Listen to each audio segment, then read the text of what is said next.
Chapter 1906. I think he's from the border defense, but I didn't know he was from here. Yushu had never been to her brother's army before, so she was surprised. At this moment, Chen Yutian started speaking. Hello, freshman. I'm the person in charge here, Chen Yutian. I'm also the head instructor of this military training. Donghai Industry University's military training has always been the strictest. Here, I will train you according to the requirements of our army. This is a test of your willpower and also a strengthening of your body. In the days to come, I will arrange for you to train new recruits. Those who are the same age as you, or even those who are a year younger than you, can do it. I don't want any of you to fall behind. Although the students knew that the military training would be strict, they couldn't help but complain when they heard that Chen Yutian was training them according to the requirements of new recruits. But thinking about it, it wasn't too bad. If it was according to the requirements of veterans, it would be even more difficult for them. This time, I will also complete your training with other instructors. I will be the instructor of one of your classes. Chen Yutian said, all instructors, get into position. Bring your class to collect camouflage uniforms and daily necessities. Arrange the dormitories. After dinner, meet here at 6 o'clock. Yes. A row of instructors standing not far away from the stage responded in unison. What surprised Lin Yi even more was that Chen Yutian became the medical instructor. When Chen Yutian saw that Lin Yi was in the group, he was shocked and embarrassed. Once upon a time, Lin Yi was his instructor, and even now, Lin Yi was still his boss, someone he respected in his heart. He didn't have the ability to be Lin Yi's instructor. He knew Lin Yi's ability very well. It was a coincidence that he'd become a medical instructor. He'd heard that it was the best major in the school, and so he'd chosen it. He hadn't expected Lin Yi to be here as well. Lin Yi didn't care about going to university. He only wanted to accompany Meng Yao and Yushu. So Lin Yi didn't tell Chen Yutian where he went to school and which major he signed up for. Meng Yao and Yushu, on the other hand, didn't have the chance to talk to Chen Yutian too much because they had to escape with Lin Yi. The only time they met was in the hospital, and after that, Chen Yutian went back to the army. They didn't have the chance to talk about these things. Lin Yi smiled at Chen Yutian and made a shushing gesture. Chen Yutian naturally understood that Lin Yi didn't want to expose his identity. This put Chen Yutian at ease. Lin Yi wasn't someone who was easy to talk to, but he was very easy to talk to his friends. Chen Yutian brought the 20 or so medical students to a row of houses. This is your dorm. Boys and girls share the same bed. You must take off your clothes when you sleep at night, and you must wake up when you hear the number in the middle of the night. Now, guys and girls, come and get your camouflage uniforms and necessities. What Chen Yutian said was what he always said to the students during military training. Although he rose in rank due to his contributions, he started from the lowest rank as an officer. He had been an instructor for these students for many years, so he said these words casually, but after he said it, he felt that something was wrong.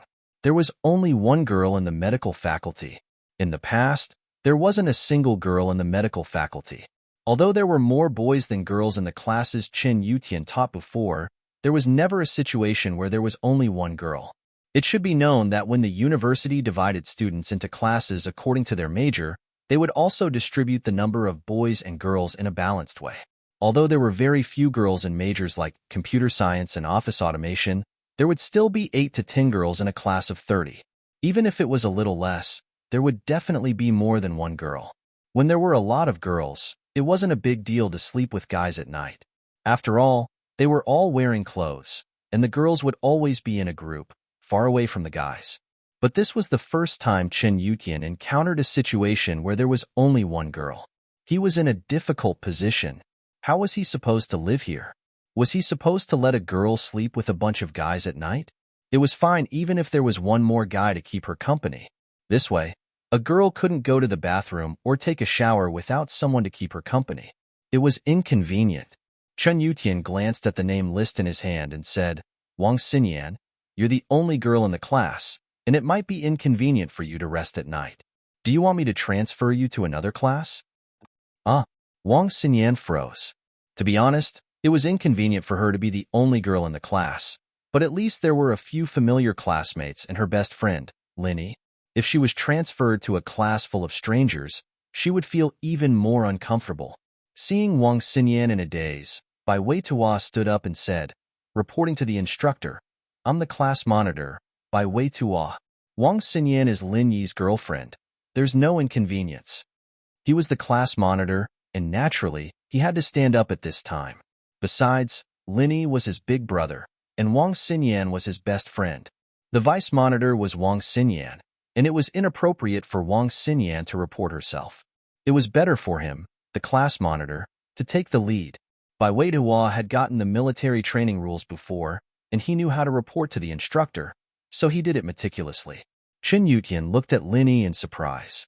As expected, Wang Xinyan was standing together with Lin Yi. He was puzzled. Since when did Wang Xinyan become Lin Yi's girlfriend? However, he saw Wang Xinyan's blushing face, and Lin Yi didn't say anything, so he nodded. All right, Bai Weitua, return to the team. Since that's the case, get the camouflage uniforms and supplies. We'll eat at the canteen at 5 and be back here at 6. Yes, Bai Weitua replied and returned to the team.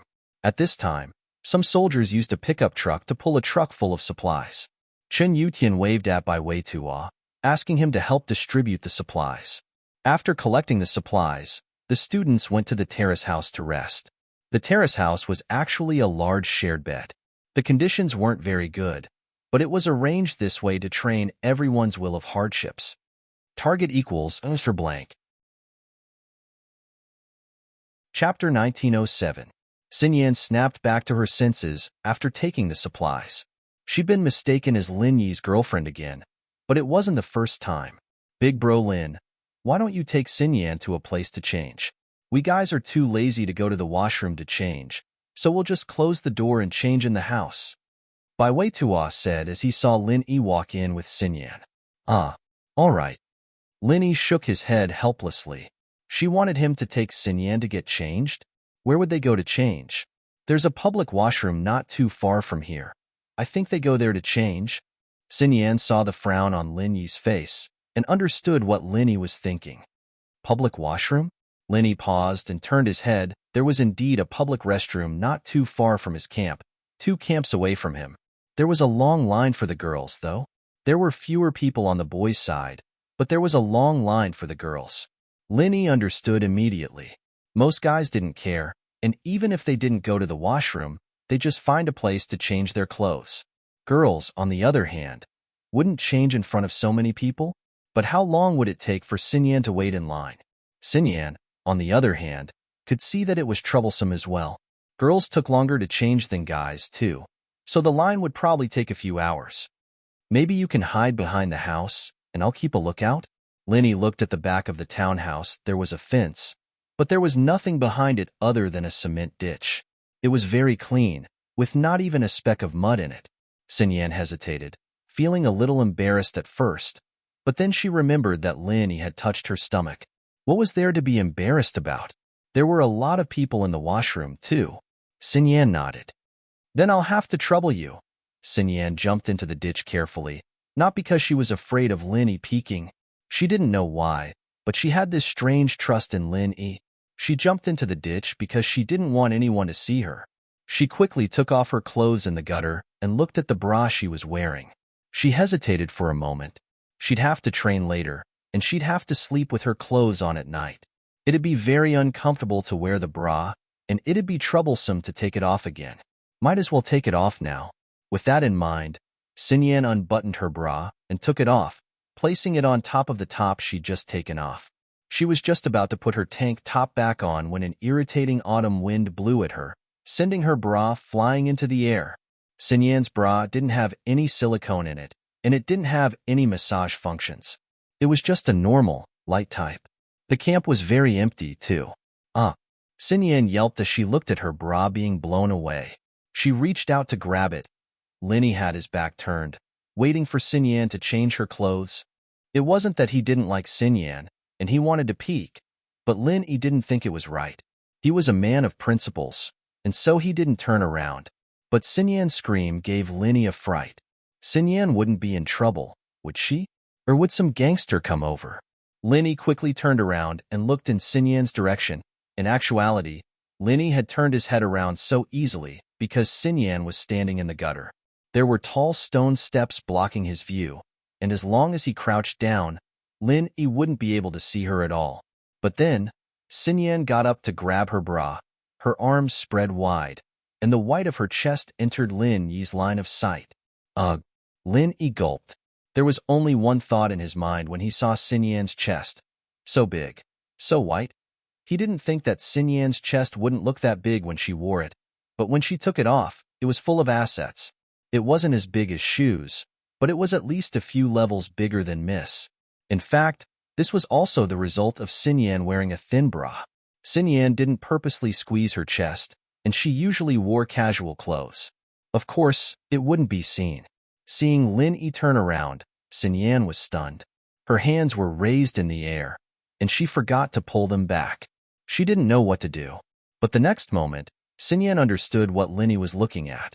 Her face reddened as she covered her chest and crouched down, not daring to come out of the gutter. She didn't dare to come out. Xin Yan's face reddened as she realized what Lin Yi was looking at. Lin Yi finally understood why Xin Yan was screaming, and what she was trying to do with her wings spread. Her bra had been blown away by the autumn wind, and not only had it flown away, it had flown all the way to the rooftop of the house. Lin Yi was speechless. He'd wanted to wait for Xin Yan to change her clothes and pick it up himself after all. It wasn't a good idea for him to pick it up, but now he really had to do it himself. Xin Yan couldn't do it at all. Shaking his head, Lin Yi flew to the roof. The row house was tall, but it wasn't much in Lin Yi's eyes. It only took a few leaps for him to reach the roof. Xin Yan's bra was hanging on a piece of debris on the roof. Lin Yi picked up the bra, and a gust of wind blew against his face again. This time, it brought with it a real fragrance, like the body fragrance of a young girl. It was very pleasant. Lin Yi paused, and then realized that it was the fragrance of Xin Yan's bra. The scent sent a shiver down Lin Yi's spine. It felt cool and refreshing. Xin Yan wasn't someone who liked to put on makeup, and he could tell that she didn't use perfume or anything like that from how she usually wore no makeup. Could it be the legendary body fragrance? Lin Yi wasn't sure. As he was thinking, he heard someone calling him from below. Big Brother Lin? Bai Weituo finished changing and walked out of the row house. He raised his head and saw Lin Yi standing on the beam, not knowing what he was doing. Bai Weituo? Lin Yi turned around and saw Bai Weituo, but his hand was still holding Xin Yan's bra. He felt a little awkward. Bai Weituo also saw the bra in Xin Yan's hand. His admiration for Lin Yi was like the yellow river flowing from the sky into the sea, never to return. Big Brother Lin, you're amazing. You're amazing. You're doing it with your sis-in-law on the roof. You're so much better than those car shock bro and boobs bro. You're the roof bro. Bai Weituo gave a thumbs up. He had never seen a couple do it on the roof. Target equals _blank. Chapter 1908. Ugh, you're thinking too much. Lin Yi sweated. I wanted the house just to pick up this. Xin Yan's in the gutter. Gutter? That's still pretty fierce. Bai Weituo said. Lin Yi knew that there was no point in trying to explain himself. He didn't say anything else as he jumped out of the house and went to the gutter behind the house. Xin Yan had already put on her clothes, but her face was still a little red, especially when Lin Yi came back with her bra. She lowered her head in embarrassment. Xin Yan told herself that it was just a misunderstanding and that it was nothing. She'd waited for Lin Yi to come back, but now that Lin Yi had come back, she was a little embarrassed. Here, Lin Yi said as he handed the bra to Xin Yan. I don't want it anymore. It's yours. Xin Yan was already embarrassed, and she felt even more embarrassed when Lin Yi handed it back to her. She didn't want it because she was shy, and she didn't want to take it back. That it's yours was just something that came out of her mouth, but she regretted it the moment she said it. She was a girl. How could she give a guy a used bra? Wasn't that a little too intimate? Wow. Lin Yi didn't know what to say. She gave it to him? What did that mean? Lin Yi rubbed his nose as he looked at the bra in his hands. He didn't know what to do with it. Lin Yi knew that he wasn't some kind of underwear thief, nor was he some kind of perverted underwear collector, but the smell of the bra was really nice. Should he keep it? It's nothing, Xin Yan said, feeling even more embarrassed at the way he was looking at her bra. She snatched it back and stuffed it into her pocket. Didn't you give it to me? Linny paused, surprised that Xinyan had snatched the bra away. Xinyan stomped her foot angrily. She wanted to stuff Lin Yi's mouth with her own. If it weren't for her own bra, she would have shoved it into Lin Yi's mouth. Would you die if you spoke less? I don't want to give it to you again. Xinyan had no choice but to say it, but things between the two were too intimate. Linny scratched his head, a bitter smile on his face. It's fine if you don't want to send me off. Let's go. Xinyan picked up the clothes she'd changed out of, ready to leave. Wait. Linny stopped her. What's wrong? Xinyan turned her head around, wondering if Lin Yi really wanted her bra. If he insisted, should she give it to him or not? I haven't changed yet. They're all done. If I go back and change, wouldn't I be a monkey? Linny pointed at his clothes. Oh. Xinyan sighed in relief. She felt bad for misunderstanding Lin Yi. She was right. How could he be that kind of pervert?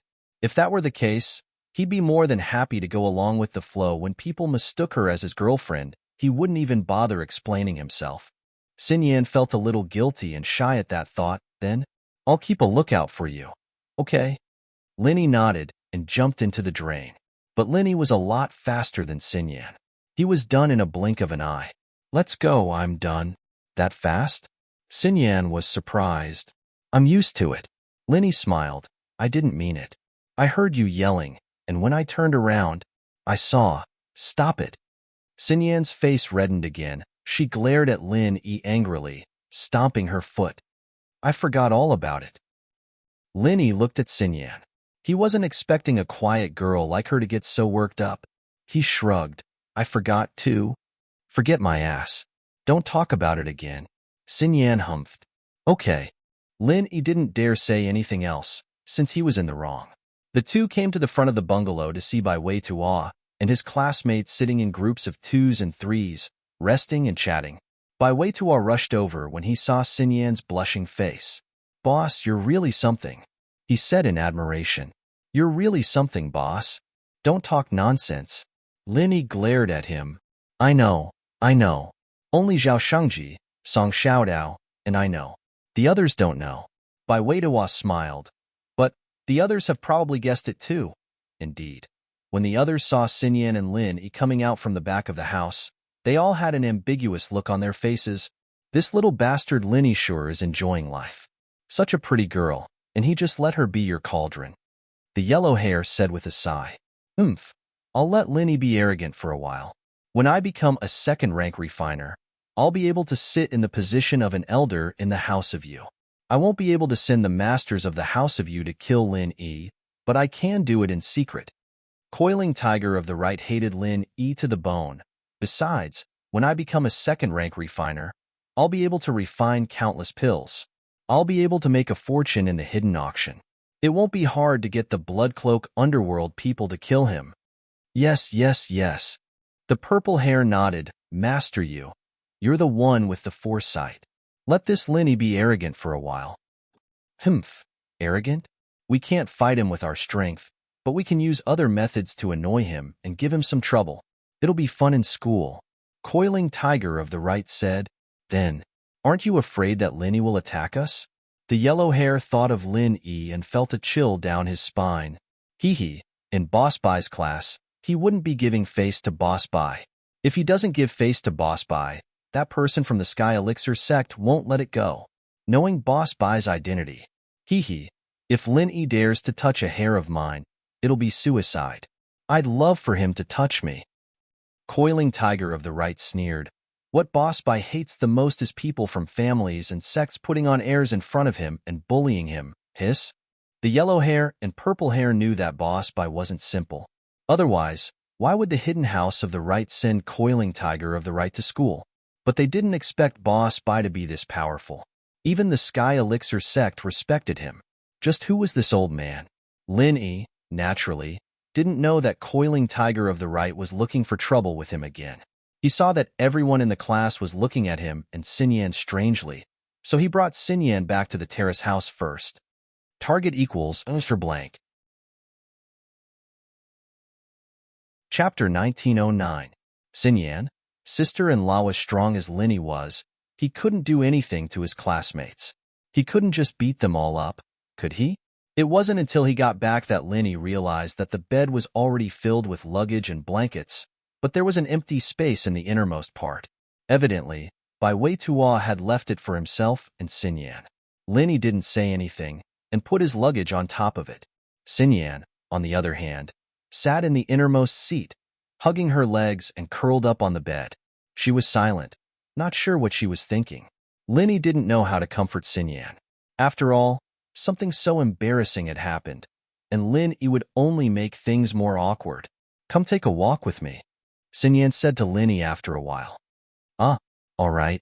Linny didn't ask why, and just nodded in agreement. Anything Xinyan asked for now, Linny would do as long as he could. Of course, this was based on the fact that Linny had a good impression of Xinyan, and that she was a friend. If it were someone random, Linny wouldn't care. Who asked her to be careless? The two left the room, not attracting any attention from their classmates. They were all sitting on the floor, playing cards or chatting. Lin Yi and Xinyan turned to the gutter behind the room. There was no one there. However, the two of them walked halfway when they suddenly stopped their footsteps. There was a moaning sound coming from the gutter. Xinyan's face reddened, and Linny felt a little awkward as well. He, naturally, knew what the sound was, and turned to the source. It was probably coming from the gutter behind another row house not too far away. There was a partition between them, and they couldn't see what was going on over there, but it sounded like a couple sprinting. Wang Xinyan couldn't see it, but it was enough to embarrass her. She couldn't help but remember the weird looks her classmates gave her when she and Linny walked out from the back. "Why don't we go somewhere else?" Linny sighed. "These people have good stamina. They haven't eaten lunch, and dinner hasn't started yet. How can they still have the energy to do that?" "Nah, I'll just sit here for a bit," Xinyan said, afraid that she'd get laughed at again if she left the room. She covered her ears with her hands. "All right." Lin Yi smiled bitterly as he accompanied Xinyan to sit on the stone steps of the gutter. The wind blew past, and Xinyan's scent was refreshing. Lin Yi felt very comfortable after taking a whiff of it. Lin Yi closed his eyes when Xinyan didn't say anything, starting to enjoy the moment as well. The noise quieted down after a while, and then came the sound of clothes being put on. Lin Yi nudged Xinyan with his wrist. "All right, it's quiet now. That guy's a fast shooter." Xinyan blinked, but quickly understood what Lin Yi was getting at. She glared at Lin Yi. Fast shooter? Was he not fast? Lin Yi smiled bitterly. What was wrong with him? Why was his mouth so fast? Did he just say that to Xinyan like that? Lin Yi hadn't done it on purpose. He'd just been intoxicated by Xinyan's scent, and that was why he'd blurted it out. But Lin Yi hadn't smelled Xinyan's scent in the classroom. What was going on? Could this smell be coming from? Lin Yi looked at Xinyan's chest with a weird expression on his face. There was a bra covering it earlier, and now that it was gone, didn't that mean, "What are you looking at?" Xinyan jumped when she realized that Lin Yi was staring at her chest. She thought, is Lin Yi going to do something to me after hearing the sounds of the couple next door? Therefore, she subconsciously dodged to the side, but she lost her balance. Her whole body swayed, and she almost fell into the gutter. Lin Yi was shocked. He quickly reached out and grabbed Xinyan's waist, pulling her back. The inertia brought Xinyan into Lin Yi's arms. Xinyan moaned, embarrassed. She tried to push Lin Yi away, but she didn't realize it. Lin Yi didn't use any pure qi, and he was feeling guilty in the first place. With Xinyan's push and pull, they both fell into the gutter. But the moment they fell into the gutter, Lin Yi was afraid that Xinyan would fall, so he held her in his arms. Lin Yi, on the other hand, fell onto the stone floor of the gutter. It hadn't rained for a few days, and there wasn't even a drop of water in the gutter. Lin Yi fell onto the stone floor with a dull thud. "Ah dash," Xinyan screamed. She regretted it the moment she fell. Lin Yi wasn't that kind of person, was he? When Lin Yi fell onto the stone floor of the gutter while protecting her, Xinyan regretted it even more. She shouldn't have been so willful. She pressed down on Lin Yi and fell. How could Lin Yi recover? Even if his bones weren't broken, he'd be bruised all over, right? In actuality, Lin Yi was completely fine. He'd covered himself and Xinyan with pure qi the moment they fell, and even if he didn't use it, his skin was thick enough to withstand the fall. He'd survived old Lin's flying kick to the foot of West Star Mountain all those years ago. But Bai Weituo rushed over just as the two fell into the gutter. Big bro Lin? Boss? He just received a notice that dinner was about to start, and he was supposed to gather the students at the cafeteria. But Lin Yi and Xinyan were nowhere to be seen, and so Bai Weituo ran to the back of the house to look for them. He was panicking when he saw Xinyan lying on top of Lin Yi, the two of them rolling around. I'm sorry, big brother Lin, sister-in-law Xinyan. I didn't mean to interrupt you. Let's see. Bai Weituo let out a sigh of relief when he saw that the two of them still had their clothes on. Obviously, the two of them had just started and hadn't reached the next step yet. Otherwise, wouldn't it be embarrassing to see the two of them naked? Still, Bai Weituo admired Lin Yi quite a bit. He'd been served by Xinyan's mouth once in the car, and then he'd done it again when they were changing clothes. Now he was going to do it a third time. What a strong man. Bai Weituo, we were just sitting here talking, and your sis-in-law Xinyan. Huh. Lin Yi awkwardly stood up with Xinyan in his arms, calling her Xinyan's sis-in-law in the back of his mouth. Target equals _blank. Chapter 1910. The man in the dream. Lin Yi felt quite helpless. Why did he keep making these kinds of stupid mistakes today? These were all kindergarten-level mistakes. He quickly changed his words when he saw the look on Xinyan's face. You're the one who made me fall in, Xinyan. I was trying to pull her up, but I fell in as well. Xinyan's eyes lit up as she looked at Xinyan. Oh, Bai Weituo said with a look of understanding, but anyone could see that he didn't believe him at all. It was no wonder, though. Lin Yi went to pull Xinyan up when she fell down. So why was Lin Yi on the bottom and Xinyan on top? It didn't make sense at all. But in reality, Lin Yi wasn't lying. It was the truth, but no one believed the truth these days. What's with that expression? Lin Yi was speechless. It's nothing, Lin bro. It's nothing. It's just a normal thing. Bai Weituo didn't know why Lin Yi was being shy, but the guy didn't seem like the shy type at all. All right, lead the way. Lin Yi cut Bai Weituo off when he saw that Xinyan's face was about to bleed. Let's go. The others are ready. Bai Weituo nodded and said nothing more. Xinyan bit her lips. She wanted to complain about Lin Yi, but realized that he'd done it out of kindness. She might have broken herself if he didn't save her. But thinking about it, she wouldn't have dodged if Lin Yi hadn't been staring at her breasts. She got pissed again at that thought. She stomped on Lin Yi's foot and snorted, ignoring Lin Yi as she followed Bai Weituo on her own. Lin Yi stared at Xinyan's back as she stepped on his foot, spacing out a little. It wasn't because of Xinyan's stomp, but because he seemed to remember that there was once a girl who looked at him with this kind of angry eyes before stomping on his foot and running away. Who was this person? Lin Yi frowned. It was just a fleeting feeling, but after thinking about it, he didn't think that there would be such a person. The Miss and Shu wouldn't do something like this, and Xiao Xiao was even more impossible. Who could it be? Could it be the person in my dream?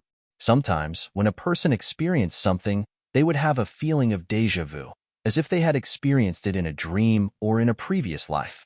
This was a very mysterious feeling. Many people had experienced it, but it could not be explained by science. They could only say that they had seen it in a dream.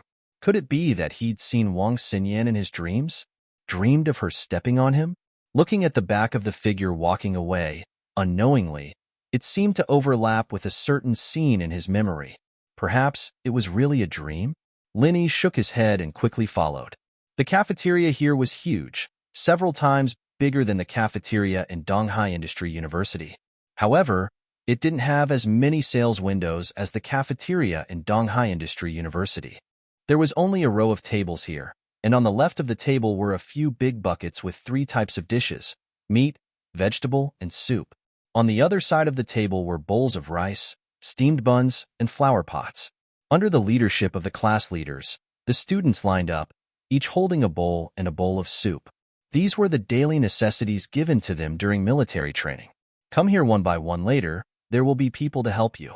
Take the rice and other staples yourselves, but I hope you'll get into the habit of taking less and taking more. If you can't finish it when you take it back, if it's more than 1/10 of the plate, 1 point will be deducted. Be careful when you take the rice. Don't fight over it. 2 points will be deducted if you spill it. A soldier in charge of the cafeteria explained the rules of eating to the students after they'd gotten into position. The students who'd planned on taking more food immediately gave up when they heard that they'd lose points for leftovers. The points of military training were counted into their credits, and if they didn't have enough credits, they'd have to take other electives in order to graduate. There were a lot of people in the cafeteria, but the soldiers were very orderly. It didn't take long for people to get their plates one by one, and it wasn't long before it was Lin Yi's turn. Lin Yi and Wang Xinyan stood at the back of the line, the last to get food. The soldier had been serving the boys, and when it came to Wang Xinyan, he didn't see it clearly, so he gave her the boys' portion as well. Xinyan was about to ask him to take some back, but she realized that it wouldn't be appropriate to take it back now that she'd already scooped it up. There were students from other classes waiting behind them, too, and so she braced herself and left with him. "You don't want the main course?" Lin Yi asked curiously, seeing that Xinyan only had a bowl of egg soup. "There's a lot of food already. If I add the main course, I'm afraid that there'll be leftovers." Xinyan frowned as she looked at the food on the plate. "Oh, it's fine." Lin Yi picked up 2 rolls and put them on Xinyan's plate. "These rolls aren't bad. Eat some or you'll be hungry tonight." Xinyan was speechless. 1 roll was already a lot for her, and Lin Yi was giving her 2? "I'll eat the rest." Lin Yi was a big eater, and both Mingyao and Yushu knew that firsthand. But Lin Yi could eat as much as he wanted, and it didn't matter if he didn't eat at all. That was the benefit of being a practitioner. Xinyan blushed. Lin Yi eating her leftovers? Wouldn't that be an indirect kiss? But Lin Yi's expression was normal, and his eyes were clear. Xinyan knew that she was thinking too much. She nodded and found a table with Lin Yi. The two had just sat down when a commotion came from behind them. Lin Yi frowned. He heard a familiar voice in the commotion. It was Bai Weitua's voice. Lin Yi was too lazy to care about other people's business, but Lin Yi couldn't ignore this wretched brat who kept calling him Big Brother Lin. Lin Yi was such a person. Once he decided on a friend, he would take care of it till the end. It didn't matter if it was complicated or simple, whether it was meaningful or not, whether it was a waste of time or not. Xian Yin, wait for me here. Bai Weitua is arguing with someone. Lin Yi's expression was a little cold.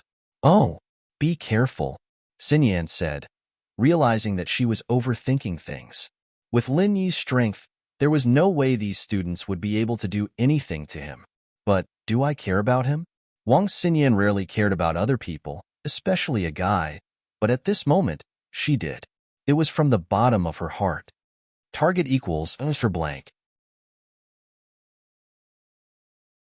Chapter 1911. Lin Yi nodded and turned to walk towards the scene of the incident. There were already many people there, but Lin Yi was like a fish in water, quickly splitting the crowd and arriving at the center. "Fanganha, are you doing this on purpose? You knocked my steamed bun to the ground. Do you want me to deduct points?" Bai Weitua was so angry that his face turned red. This Fanganha was really too much of a bully. After bumping into him, not only did he not apologize, he even had a gloating look on his face. "I hit you? How am I supposed to hit you if you don't hit me? You can't even see where you're going, yet you're criticizing others?" Fanganha sneered. "Let me tell you, Bai Weitua, if we hadn't drunk together before, I would have sent you flying to the Pacific Ocean with my fist." "You." Bai Weitua's chest heaved up and down. This Fanganha was a gifted student. If they were to really fight, the one at a disadvantage would definitely be him, Bai Weitua. However, the steamed bun fell to the ground. Bai Weitua was unwilling to lose 2 points for no reason. "You can pick it up. If you pick it up and eat it, you won't have to deduct points." Zhang Duopan's voice sounded from the side. It seemed like he was speaking up for Bai Weitua, but wasn't it also insulting him? "Oh, that's right. You can pick it up and eat it. Then you won't have to deduct any points." Fanganha kicked the 2 steamed buns on the ground. The 2 steamed buns rolled on the ground at Bai Weitua's feet. The already dirty steamed buns became even dirtier. Bai Weitua wanted to smash the plate in his hand on Fanganha's face, but he knew that he couldn't do that. If he did, it wouldn't be as simple as a deduction of 2 points. It would be a violation of the rules, and he would definitely be sent back to school by the instructor. He might even lose his military training credits. What happened to us? Everyone knows that every grain of food on the plate is hard work. Don't waste it. We have to be diligent and thrifty. Fan Ganha looked at Bai Weitua mockingly. Last time at the KTV, Bai Weitua and Lin Yi made Zhang Duopan and Fan Ganha lose face. Naturally, the two of them were unwilling to give up and wanted to find an opportunity to take revenge on Bai Weitua. After hearing about the food discipline, they knew that the opportunity had come. Bai Weitua took a deep breath. He was prepared to pick up the 2 steamed buns on the ground first. If he left them on the plate and didn't eat them, he would lose 1 point at most. If he threw them on the ground, he would lose 2 points. This was a matter of academic credits, so he was prepared to bear with it. However, just as Bai Weitua was about to bend down to pick up the 2 steamed buns on the ground, a hand beat him to it. The owner of this hand was Lin Yi. Lin Yi grabbed the 2 steamed buns from the ground and rubbed them against the soles of his shoes under the astonished gazes of the crowd before standing up. Issue. Zhang Duopan was baffled. Fan Ganha was baffled, and even Bai Weitua was baffled. They didn't know what Lin Yi meant by this. Lin Yi narrowed his eyes and looked at Zhang Duopan and Fan Ganha. He smiled slightly, then suddenly reached out and pinched Zhang Duopan's cheeks and directly stood on top of it. EF equals Shuhai Pavilion, net, the dirty steamed buns covered in dust, and the mud from the soles of Lin Yi's shoes were stuffed into Zhang Duopan's mouth. Ugh! Ah! Zhang Duopan didn't expect Lin Yi to actually stuff the steamed bun into his mouth. He struggled with all his might to close his mouth, but Lin Yi's strength on his cheeks was too great. Zhang Duopan could only watch as Lin Yi stuffed the dirty steamed bun into his mouth. Who knows that every grain on a plate is hard work? Since you're so afraid of wasting food, then you can eat it. Lin Yi said expressionlessly. He didn't forget to pinch Zhang Duopan's throat and let the steamed bun enter his esophagus. Cough. Ugh. Zhang Duopan pinched his throat and coughed violently. The steamed bun was so stuck that he couldn't breathe, and his face turned purple. Your mother, you don't want to live anymore, do you? Fan Ganha was stunned by Lin Yi's actions. When Zhang Duopan coughed, he finally reacted. He pointed at Lin Yi and said angrily, "You're courting death." However, before he could finish, Lin Yi casually waved his hand and stuffed another dirty steamed bun into Fan Ganha's mouth. His words also became ugh. Bai Weitua and the surrounding students stared blankly at Lin Yi. They didn't expect Lin Yi to be so ruthless. Only Yupanhu laughed coldly. It seemed that Lin Yi didn't dare to go too far. With Lin Yi's personality, he would have just killed anyone who messed with him. Why would he go through the trouble of teaching someone a lesson? In reality, Lin Yi wouldn't just randomly kill people in the school. It was Yupanhu who misunderstood. What's going on? What happened? A voice sounded. It was the head instructor, Chun Yutian. Naturally, someone went to inform head instructor Chun Yutian about the conflict. Cough, cough. Wah. Zhang Duopan coughed again and finally spat out the dirty steamed bun. He almost choked to death. Fan Ganha, on the other hand, dug out the steamed bun with his fingers for a long time before throwing it away. He was panting heavily. Bai Weidua's face paled when he saw how big the situation was. He didn't expect things to escalate to this extent. Although he was grateful for Lin Yi's help, he was also worried that he'd implicated Lin Yi. He was only supposed to get his points deducted, but now Lin Yi was in trouble. Instructor Chun, these two people were too greedy. They choked and vomited. Lin Yi pointed at Fan Ganha and Zhang Duopan. Looks like they're wasting food. Shouldn't we deduct their points? Everyone at the scene was flabbergasted. Lin Yi was lying through his teeth. Wasting food. Deduct 2 points from these two. Chun Yutian glanced at Fan Ganha and Zhang Duopan and said faintly, "Wah." Zhang Duopan panicked. He didn't expect to get his points deducted. Head instructor, it's him. He forced the steamed bun into my mouth. Oh, why did he force it into your mouth? Chun Yutian asked. Zhang Duopan didn't know what to say. He was the one who made Fan Ganha do that, so he couldn't explain himself. But since Chun Yutian asked, he could only force himself to say, because these 2 steamed buns fell on the ground. It was him, Bai Weitua, who dropped them. We came to persuade him not to waste food. But this Lin Yi picked them up and stuffed them into our mouths. Tisk? Zhang Duopan's words attracted a wave of disgust from the students. They'd seen everything with their own eyes. After all, And if they were to say that Linny was lying through his teeth, then these two were twisting the facts to make a deer out of a horse. Oh, how did you persuade him? Chun Yutian continued. Target equals for blank. Chapter 1912. 72815 asterisk equals. Chapter 1924. Late autumn night. Chun Yutian knew that Lin Yi wasn't someone who liked to cause trouble. He wouldn't provoke others unless they provoked him. So Chun Yutian knew that this wasn't Lin Yi's fault. Zhang Duopan didn't expect Chun Yutian to ask so many questions. They kicked the steamed buns twice and let Bai Weidua pick them up and eat them. Song Xiaodao said from the side. Is that so? Chun Yutian turned to Zhang Duopan and Fan Ganha. The two of them knew that with so many classmates watching, it was absolutely impossible for them to lie at this moment. They could only stammer and not dare to admit it. Wasting food and causing trouble, both of you. I'll deduct 4 points each. Chun Yutian turned and left after finishing his sentence. Fan Ganha and Zhang Duopan regretted it for a while. If they had known this would happen, they wouldn't have explained it. Now that they had explained it, 2 more points were deducted. What was this?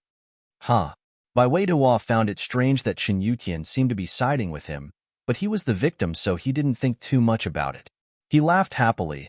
Justice is in everyone's heart. Some people just shot themselves in the foot. Humph. Let's see who's better at the freshman's party. Zhang Duopan pulled Fan Ganha along. The two of them left some harsh words and quickly left. They couldn't afford to lose face like this. After Zhang Duopan and Fan Ganha left, Bai Weidua patted Lin Yi's shoulder and said excitedly, Big brother Lin, you're so cool. Let's go eat. Lin Yi said with a smile. Xinyan, on the other hand, couldn't help but cover her mouth and smile at the scene. This Lin Yi really was a violent maniac, wasn't he? At another table not far away, Himewa looked at Zhang Duopan with some disappointment. In the past, she felt that Zhang Duopan was a good person. Although she didn't have a good impression of him, she didn't have any bad impression of him either. However, what Zhang Duopan did today was simply disgusting. Although Bai Weitua's previous performance was somewhat cowardly, Himewa did not feel that he was cowardly. Fan Ganha was a gifted student. Ordinary students were not his match. Bai Weitua was simply asking for a beating. As for Lin Yi, Himewa shook her head. You really couldn't judge a book by its cover. Who would have thought that a gentleman would be so violent? Of course, Himewa didn't care about Lin Yi at all.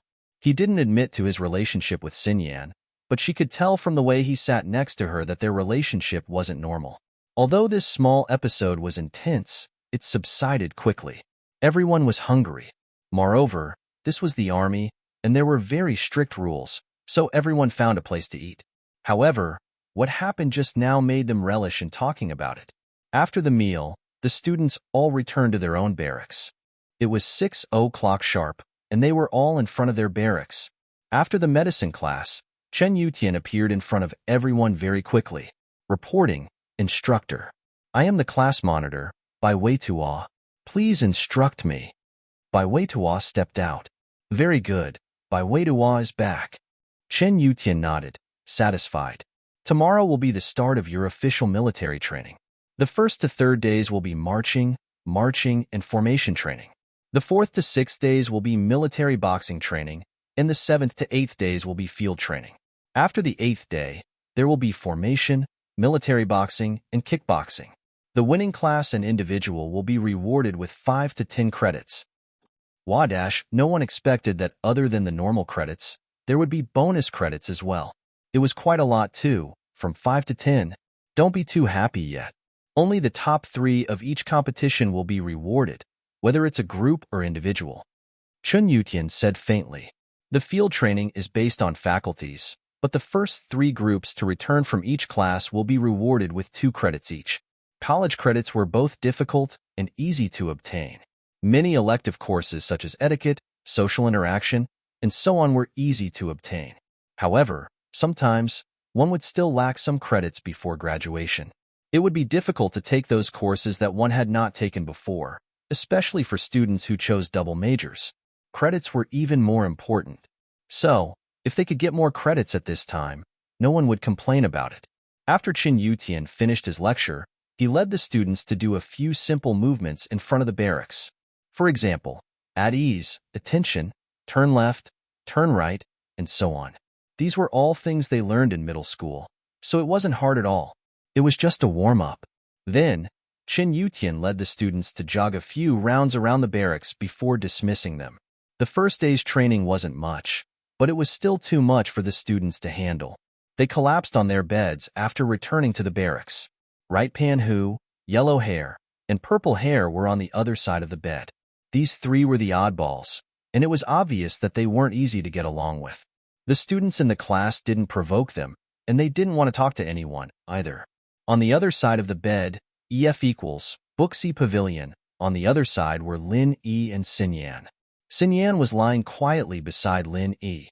She was wearing clothes, but she couldn't help but feel a little nervous. Rest early, we have to wake up at 6 tomorrow morning, Lin Yi said after looking at the time. Yeah. Xinyan snuck a peek at the calm Lin Yi. Feeling a little nervous, this was the first time she'd shared a bed with a boy. She was wearing clothes, and it was military training too, but Xinyan couldn't help but feel a little nervous. It was fine when the lights were on, but now that the power was off, she was a little nervous. What are you thinking about? Eyes wide open? Lin Yi asked with a smile. Xinyan still hadn't rested after a while. You can see me? Xinyan was a little surprised. There was no light in the barracks at night, and it was pitch black outside the window. Only the faint moonlight shone in from a window not far away, but it was very weak. She couldn't see what was going on in the barracks. Your eyes are so bright, I can see you. Lin Yi couldn't help but tease. Xinyan pursed her lips, not knowing what to say. After a while, she harumphed. Nonsense, I'm not a wolf. Go to sleep, Lin Yi said before closing his eyes. Xinyan waited for a while, and seeing that Lin Yi wasn't talking anymore, she fell asleep as well. Late autumn nights were very cold. Everyone was wearing thick camouflage clothing, but there were no blankets. It was still a little chilly. Target equals blank. Chapter 1913. Date: October 11th. Xinyan was only wearing a tank top under her camouflage fatigue. It was only natural for her to feel cold, and so she subconsciously searched for warmth. Burrowing into Lin Yi's arms, it was very warm here. Lin Yi didn't know whether to laugh or cry as he looked at the sleeping Wang Xinyan in his arms out of nowhere. Lin Yi hadn't slept at all. He'd closed his eyes to train in the Jade Space. Ever since he'd learned the secrets of the Jade Space, Lin Yi hadn't slept at all. His perception of the outside world was still very strong, and so when Xinyan ran into his arms, Lin Yi sensed it immediately. Lin Yi shook his head and came out of the Jade Space. He wanted to push Xinyan away, but he didn't want to let her go. Hugging Xinyan gave him a peace of mind, and Lin Yi couldn't help but fall into a trance as he took in the faint scent of Xinyan's body. The scent made Lin Yi very comfortable, and so Lin Yi couldn't help but sniff a few more times. All of a sudden, he felt a heat in his abdomen, and Lin Yi jumped in fright. Did he have some sort of feelings for Xinyan? If that were the case, it'd be very awkward if Xinyan found out. At that thought, Lin Yi hurriedly channeled the second stage of the art of dragon mastery, trying to dispel the fire in his body. But as soon as Lin Yi's qi touched the fire in his abdomen, Lin Yi was confused. This wasn't that kind of fire. Lin Yi could tell if it was because of him. But if that wasn't the case, then could this heat be because of Xinyan's fragrance? But no matter what the reason was, Lin Yi didn't dare to delay, and had already started to use his pure qi to dissolve that ball of fire. But in the next moment, Lin Yi was surprised to find that after the ball of fire was dissolved, it seemed to have become pure qi that filled his body, and his strength was also continuously increasing. After the ball of fire was dissolved, Lin Yi's strength actually had an obvious increase. Although he still hadn't reached the barrier of Earth-class early phase peak in Chapter 1925, he was getting closer and closer to that barrier. Lin Yi was very puzzled. Why was his strength increasing? Moreover, this speed was clearly faster than just channeling the second stage of the art of dragon mastery. It wasn't by much, but it was fast. Lin Yi could feel it. Perhaps it really was because of the fragrance on Xinyan's body? Lin Yi frowned, secretly surprised. But since he found such a good opportunity, He didn't want to waste it. It wasn't easy to get a chance to share a bed with Xinyan.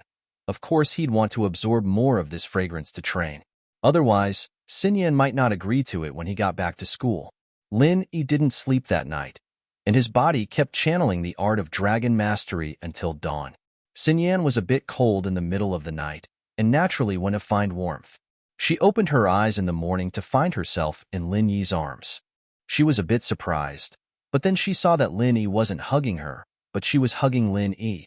Xinyan was relieved, but also embarrassed. Lin Yi didn't do anything to her, but she threw herself into his arms. How shameless! If Lin Yi saw this, what would Lin Yi think? With that thought, Xinyan tried to get out of Lin Yi's arms. She sneaked a glance at Lin Yi and realized that Lin Yi's eyes were closed. She quickly moved her body inwards, but Lin Yi felt it. Lin Yi hadn't slept at all. He'd been training the whole time, and so he spoke subconsciously. Xinyan, you're awake? Xinyan didn't expect Lin Yi to wake up earlier than her. Was Lin Yi pretending to be asleep with his eyes closed? This guy was trying to take advantage of her when he was awake. No. Xinyan suddenly remembered that if Lin Yi wanted to take advantage of her, he could have just hugged her. Why did he have to do this? Xinyan understood after a bit of thought. Lin Yi probably didn't want to disturb her, seeing that she was sleeping soundly. Even so, Xinyan still felt embarrassed. I was a bit cold last night. It's fine. I don't mind being a heater. Lin Yi really didn't mind. Lin Yi had a good impression of Xinyan in the first place, and now that Xinyan's scent was good for his training, Lin Yi didn't mind at all. In fact, he liked it. I'm up. Xinyan quickly got out of bed, seeing that the conversation was getting more and more intimate. In fact, there were a lot of students who woke up at this time, but it was still early. There was still some time before 6, so they wanted to rest a bit more. Xinyan went to the washroom to wash her face, and Lin Yi got up as well. Bai Weitua saw that someone was up, and he, as the class monitor, couldn't stay in bed. But since Lin Yi and Xinyan were the first to wake up, Bai Weitua didn't find it embarrassing at all. Woo woo woo! A loud wake-up call sounded. It was 5:50, and they were ready. All the students in the barracks ran out and lined up in front of the barracks. Chen Yutian showed up at 6 sharp, and the day's training began. The training for the first 3 days was simple. It was what they had practiced in middle and high school: marching, changing lines, and so on. Although it was tiring, they could still persist. No more unpleasantness happened in the cafeteria. With Zhang Duopan and Fan Ganhe as an example, no one dared to cause any more trouble. As for how Chen Yutian handled the two, other than Zhang Duopan and Fan Ganhe, who were a little dissatisfied, the others didn't think that Chen Yutian was unfair. Although Lin Yi was a little harsh, he was still standing up for his classmate. In everyone's eyes, it was an act of brotherhood. Since they weren't punished, it meant that Chen Yutian was an open-minded instructor. In fact, if it weren't for Lin Yi, Chen Yutian would have punished them as well. But since it was related to Lin Yi, he was biased. What made Lin Yi disappointed was that he didn't see Meng Yao and Yu Shu in the cafeteria. Book C Pavilion. This wasn't the only cafeteria. Perhaps the students from the economics faculty were sent to other cafeterias, and they didn't meet. This kind of intense training was nothing to Lin Yi. What made Lin Yi the happiest was sleeping with Wang Xinyan every night. It wasn't that Lin Yi was lustful, but the fragrance on Wang Xinyan's body could speed up Lin Yi's training. 3 days. 3 days of training was equivalent to half a month of training for Lin Yi. Target equals _blank.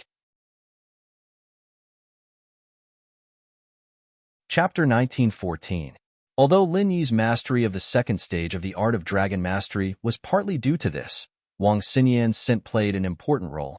Although Wang Xinyan would hug Lin Yi every morning, it was a little awkward, but as time went by, the awkwardness faded away. Now, Wang Xinyan wasn't as shy as before because Lin Yi didn't take advantage of her, and she didn't do it on purpose. There was no need for the two of them to be awkward. Just like what Lin Yi said, the two of them were good friends. From the 4th day onwards, it was military boxing. Military boxing. Most of the students had heard of this name, but they had never practiced it. After all, there were Muay Thai, Sanda, Taekwondo, and even Tai Chi in the martial arts training classes, but there were very few that taught military boxing. They were curious about this boxing technique that everyone in the military practiced. Only you coiling tiger had a disdainful smile on his face. Military boxing, although it sounds ordinary, is a boxing technique that every soldier in the army knows. Many people think that it's only for strengthening their bodies. Chen Yutian paused for a moment before continuing. Military boxing can strengthen your body, but it's also a very practical fighting style. It's very effective when you're fighting with your enemies in close combat. Not to mention normal soldiers. Even the special forces might use military boxing when fighting against enemies. So, if you practice military boxing well, it will guarantee your safety in the future. If you can use military boxing well when you meet an enemy, you won't have a problem protecting yourself, even if you can't kill the bad guys. These words made the students present look forward to it. Yes, if they could learn this fist technique well, wouldn't they not be taken advantage of by the bad guys when they encountered danger in the future? Even Lin Yi nodded in agreement. Military boxing was a set of martial arts that had been tempered by countless elite soldiers. Chen Yutian wasn't exaggerating at all. At this moment, someone laughed untimely as if he was very disdainful of Chen Yutian's words. Who laughed just now? Is there anything wrong? Chen Yutian's face darkened. He didn't expect such a student to exist. Sir, I've seen him before. There's someone in our class who's very strong as well. Your military boxing might not be his match. The one who spoke was the blonde, Tiger Right's follower, the one Lin Yi had taught a lesson to. Previously, when Pan Huyu saw Lin Yi's actions in the cafeteria, he guessed that Lin Yi did not dare to cause trouble on campus, so he began to carry out his plan. He had Huang Mao create some trouble for Lin Yi to disgust Lin Yi. It would be best if Lin Yi could deduct some credits so that he could suffer in silence. This was the highest level of pranking people. Oh, who are you talking about? Chen Yutian frowned as he looked at the blonde's hair color. A trace of disgust flashed through his eyes. This guy was probably a gangster, doing whatever he wanted in school just because his family was rich. However, this was the military, not a school. Naturally, Chen Yutian wouldn't let him do whatever he wanted. It's Lin Yi. He's a martial arts master. Huang Mao pointed at Lin Yi's direction. Oh, how do you know he's a martial arts master? Are you one too? Chen Yutian asked. Huang Mao didn't expect Chen Yutian to point his spear at him. He was caught off guard. Right coiling tiger furrowed his brows. He had been feeling proud of his plan. After all, now that he'd said that, it would be difficult for Lin Yi to decide whether to accept the challenge or not. From Tiger Right's point of view, it would be easy for Lin Yi to defeat this instructor with his strength. But if he defeated the instructor, wouldn't he lose face? Would Lin Yi be able to do well in the military training in the future?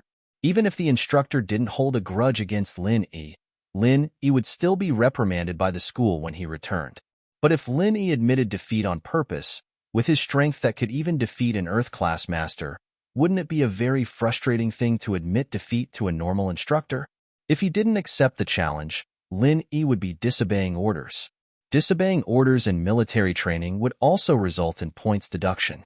However, Tiger Right didn't expect that the conflict would be shifted back to the blonde. I'm asking you a question. How do you know that Lin Yi is a master? Chen Yutian yelled at the blonde. The blonde didn't know how to explain. Since you know that he's a master, then I see that you're a master as well. Come, fight me and show us military boxing. Chen Yutian knew that the blonde didn't have any good intentions. He wanted to teach him a lesson so that he wouldn't stop. Even if the blonde wasn't against Lin Yi, Chen Yutian didn't have a good impression of him with his gangster outfit. Me? Even if he could not graduate, it did not matter. He was just a guest in the Yu family. His education was of no use to him. Hence, the yellow hair chuckled. I can go, but instructor, let's make this clear first. What if I win your military boxing? The yellow hair man was slightly stunned, but he was not afraid.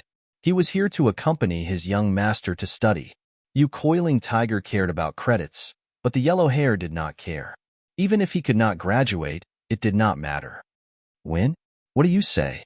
Chen Yutian didn't expect the blonde to dare to raise a condition. He focused his eyes and wanted to see where the blonde got his confidence from. Unfortunately, Chen Yutian didn't have the foresight that Lin Yi had. Internal martial arts experts would only reveal their true strength when they were circulating their innate qi. If they did not deliberately reveal their true strength, then they would only reveal their true strength in battle or when they were using Qigong movement techniques. Physical masters didn't have true energy in their body. They could only use their strong physique to activate the true energy in nature. Therefore, Lin Yi wouldn't be able to see their true strength if they didn't make a move. If I win, the three of us won't participate in the military training anymore. But you have to give us full marks for the military training, and you have to give us bonus points as well. The blonde pointed at him, tiger right, and purple hair. Fine. Although it's against the rules, I'll still agree to it. Since you can't beat me, I'll show you what military boxing is. Chen Yutian laughed coldly. Heh, remember what you said. The blonde laughed and started to activate his incantation. In an instant, the strength of the early phase of the mystic class was revealed. Chen Yutian's eyes flashed with surprise. He didn't expect a gangster to be a master of the early phase of the mystic class. Target equals _blanked. Chapter 1915. Of course, Chen Yutian didn't put him in his eyes. He was a master at the peak of the late phase of the mystic class, and his strength had been stabilized. Why would he be afraid of the yellow hair? Attack me, you can use all kinds of moves. I'll only use military boxing. Chen Yutian pretended not to see the yellow hair's strength and said indifferently. The yellow hair sneered in his heart. Pretending? It seems like you don't even know what a cultivator is, and you want to beat me with military boxing? Even if you practice military boxing to the extreme, you're still a normal person. The difference between you and a cultivator is like heaven and earth. Remember what you said? The yellow hair didn't say much and swung his fist. Of course, he was afraid that he would kill Chen Yutian with one punch, so he only used the strength of the early phase of the golden class to teach Chen Yutian a lesson. Bang! The blonde's fist landed on Chen Yutian's arm, and Chen Yutian's move was a defensive move in the military boxing.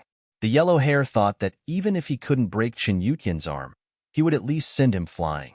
However, Chen Yutian didn't move an inch, and the yellow hair retreated a few steps under Chen Yutian's defense, falling on his butt.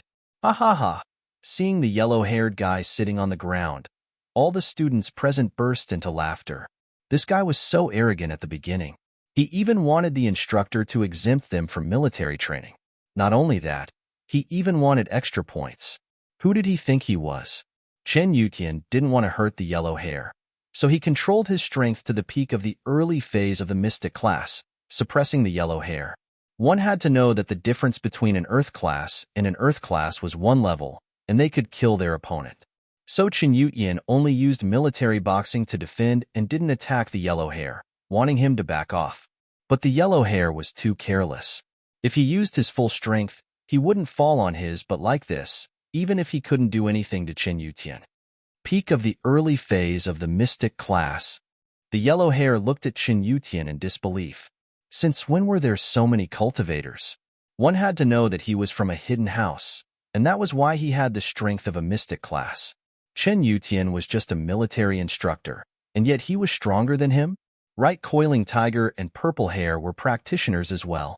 They couldn't see through Chen Yutian's strength before, and they'd be idiots if they still couldn't. Right Coiling Tiger's face changed. Yellow Hair, come back. Purple Hair, you go? Yes. The purple-haired man nodded. He was a mid-phase mystic class master, a head above Chen Yutian, so he agreed without hesitation. I didn't expect Instructor Chen to be a master. Since that's the case, I'll take 2 of your attacks for my brother. Purple Hair stood up and said to Chen Yutian indifferently. Oh, since you're here, then come. Look carefully. If you meet these little hoodlums in the future, be like me, and you won't be bullied by them. Chen Yutian used these 2 as examples to explain to the students. The purple-haired man was pissed. He was a mid-phase mystic class master, not a hoodlum. But this wasn't the time to talk, and Chen Yutian didn't point out his name. The purple-haired man could only hold it in for now. He'd defeat Chen Yutian later, and that would be the best way to retaliate. Ha ha ha, yes, Instructor Chen. We're watching carefully. The student said, Peak of the early phase mystic class, is that strong? The purple-haired man sneered at Chen Yutian.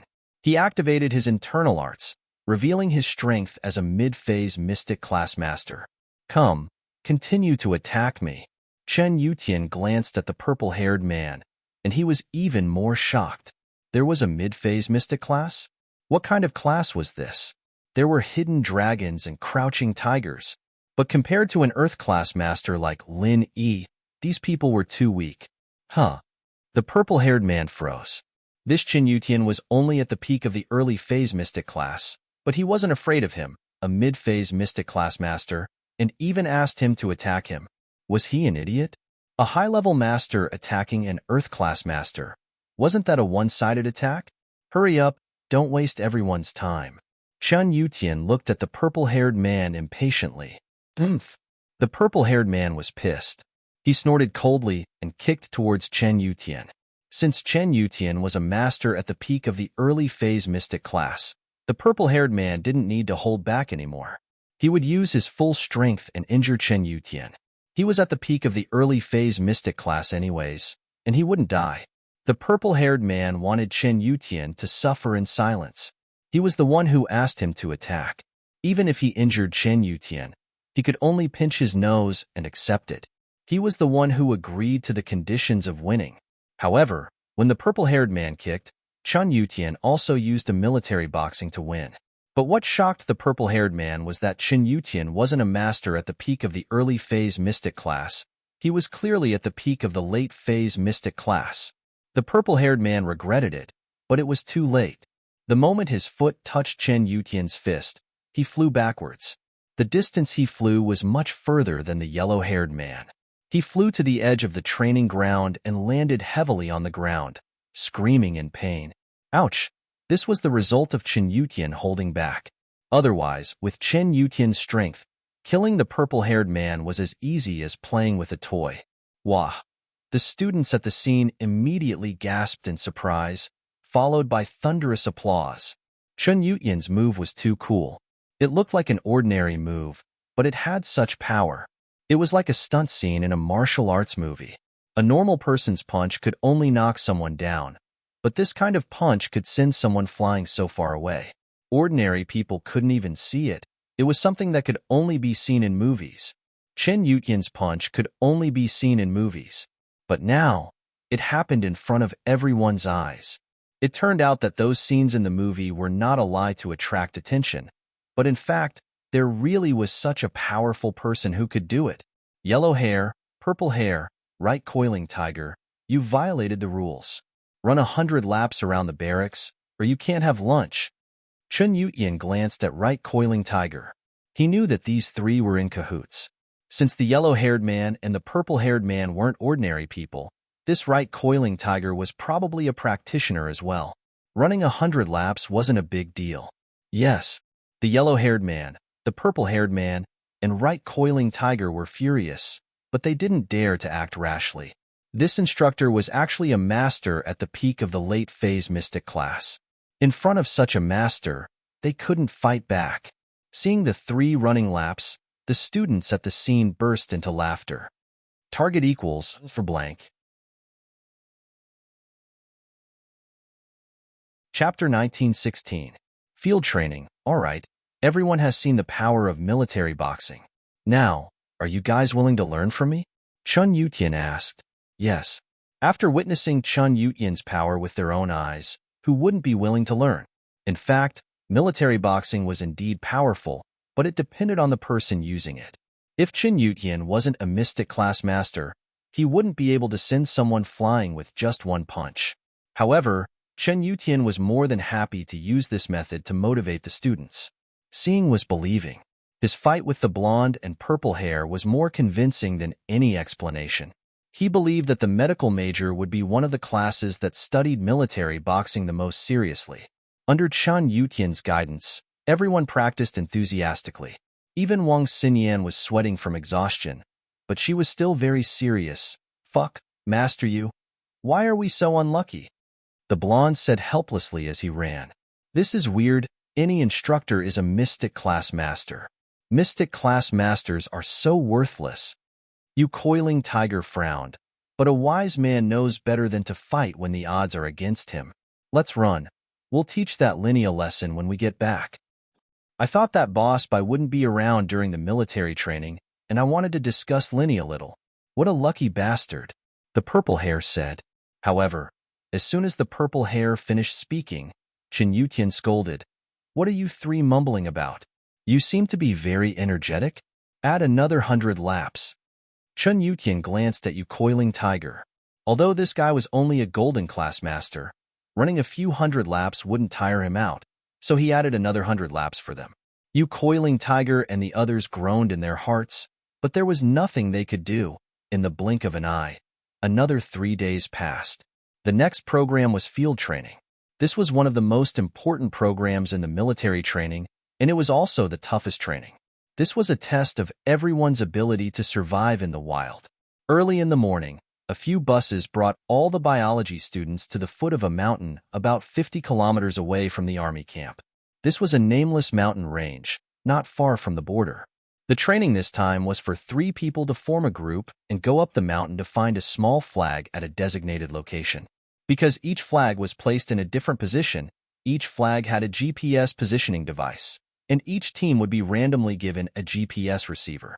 Only by following the coordinates on the receiver could they find the flag, and the first 3 teams to find the flag would each receive 2 extra points as a reward.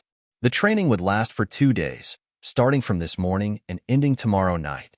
The teams that did not find the flag would only have 1 military training credit deducted. Although this training looked very simple, with the GPS coordinates indicating, how difficult would it be to actually find it? This mountain was not a tourist attraction. There were no ready-made paths at all. Although the mountain walls were not steep, the forest was still covered with jungles.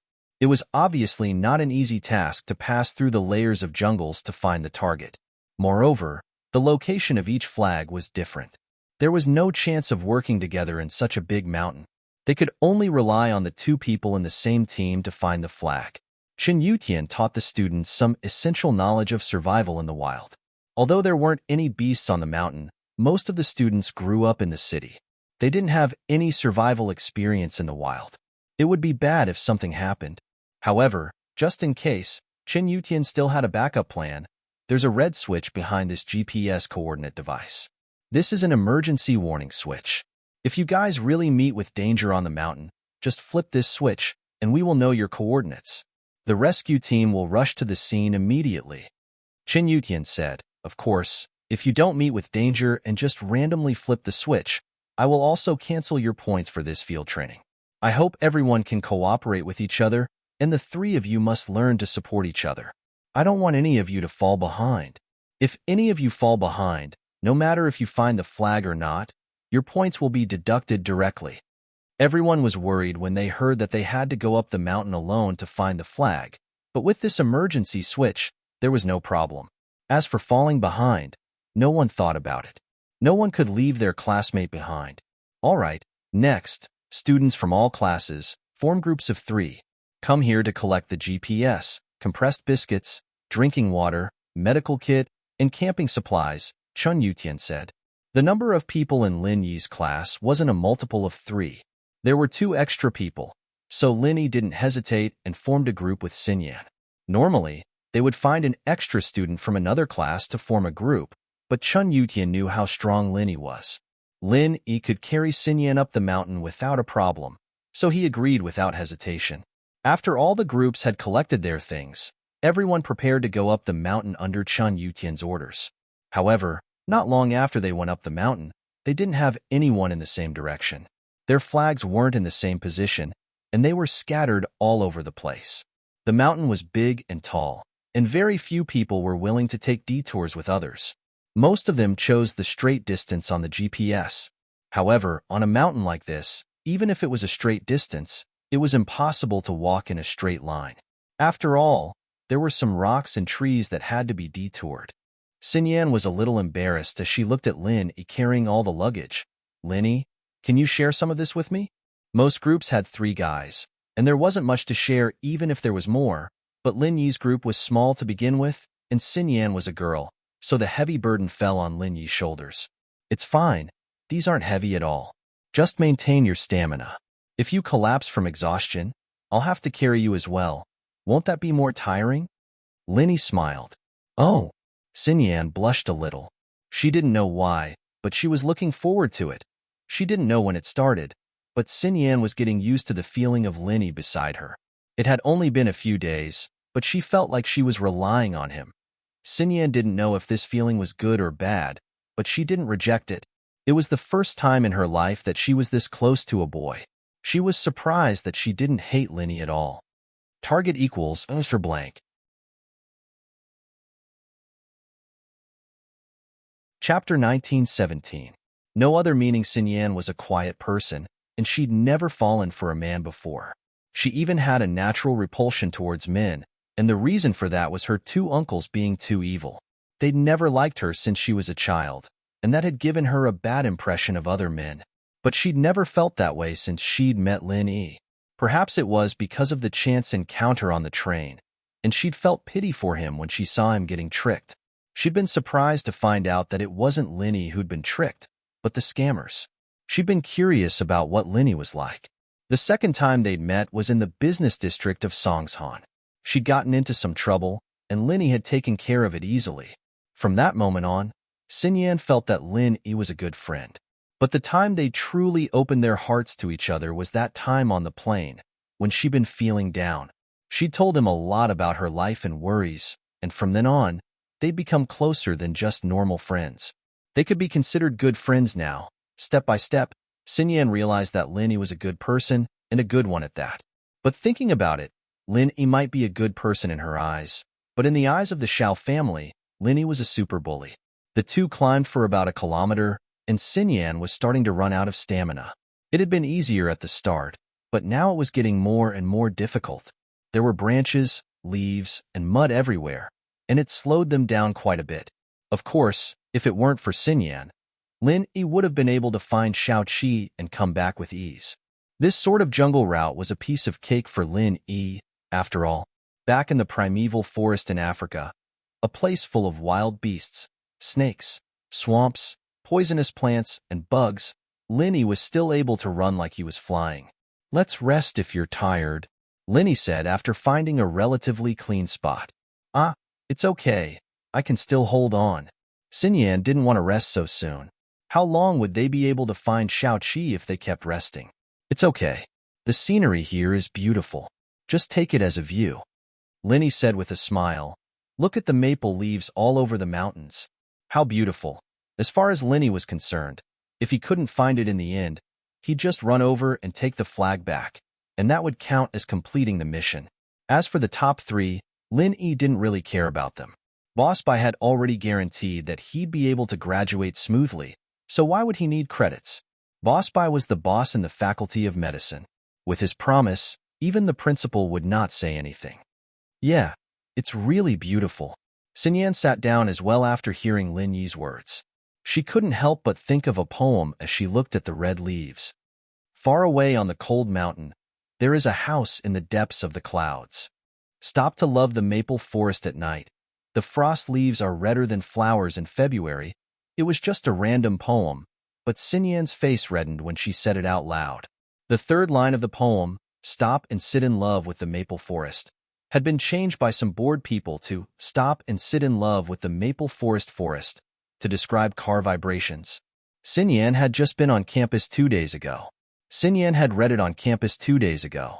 I'm just saying, I don't mean anything by it," Xinyan added. Lin Yi looked at Xinyan, confused. "What's wrong? What do you mean by nothing by it?" Xinyan didn't know whether to laugh or cry as she looked at Lin Yi's face. Was she overthinking things? Lin Yi hadn't thought of all this, but she couldn't just explain it to him. Lin Yi hadn't thought of all this, and it wouldn't be good if she explained it like that. "It's nothing." "Nothing?" Lin Yi frowned as he thought back to what Xinyan had said. "You said stop?" Lin Yi had been on campus when he was looking into the school's affairs. He'd seen someone tampering with the poem on QQ, but Xinyan was referring to this. "No, I didn't. Why are your thoughts so impure?" Xinyan's face reddened. Wasn't she just making him even more curious after saying that she didn't have anything to do with it? It would have been better if she hadn't reminded him, but he remembered now. Lin Yi shrugged helplessly. "You're the one who said it first. All right, I'm done resting. Let's keep going," Xinyan said, changing the topic. With that, she stood up and started walking. Lin Yi smiled faintly. Xinyan was quite an interesting character.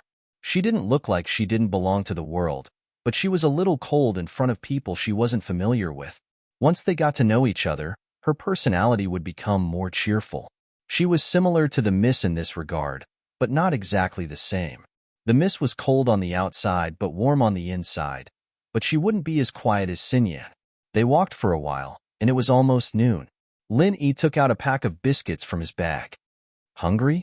Do you want to eat something first? I'm not that hungry yet. Maybe we can wait a bit longer? Xinyan was afraid that it wouldn't be enough.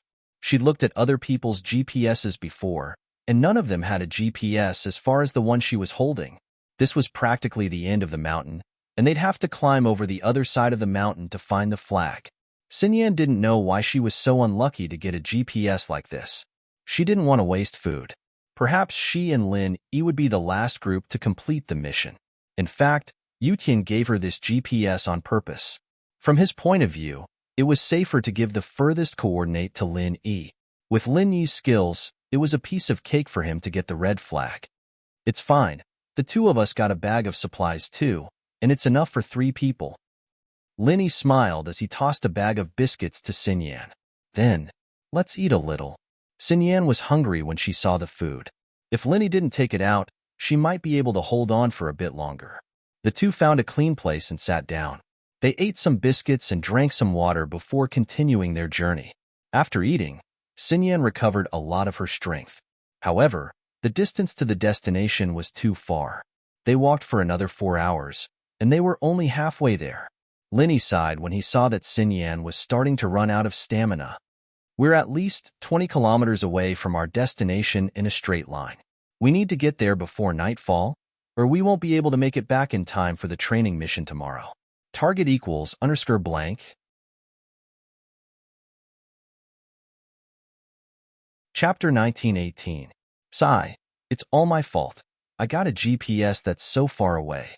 I've seen other people's GPS. Some of them are very close, but the total distance is less than 20 kilometers.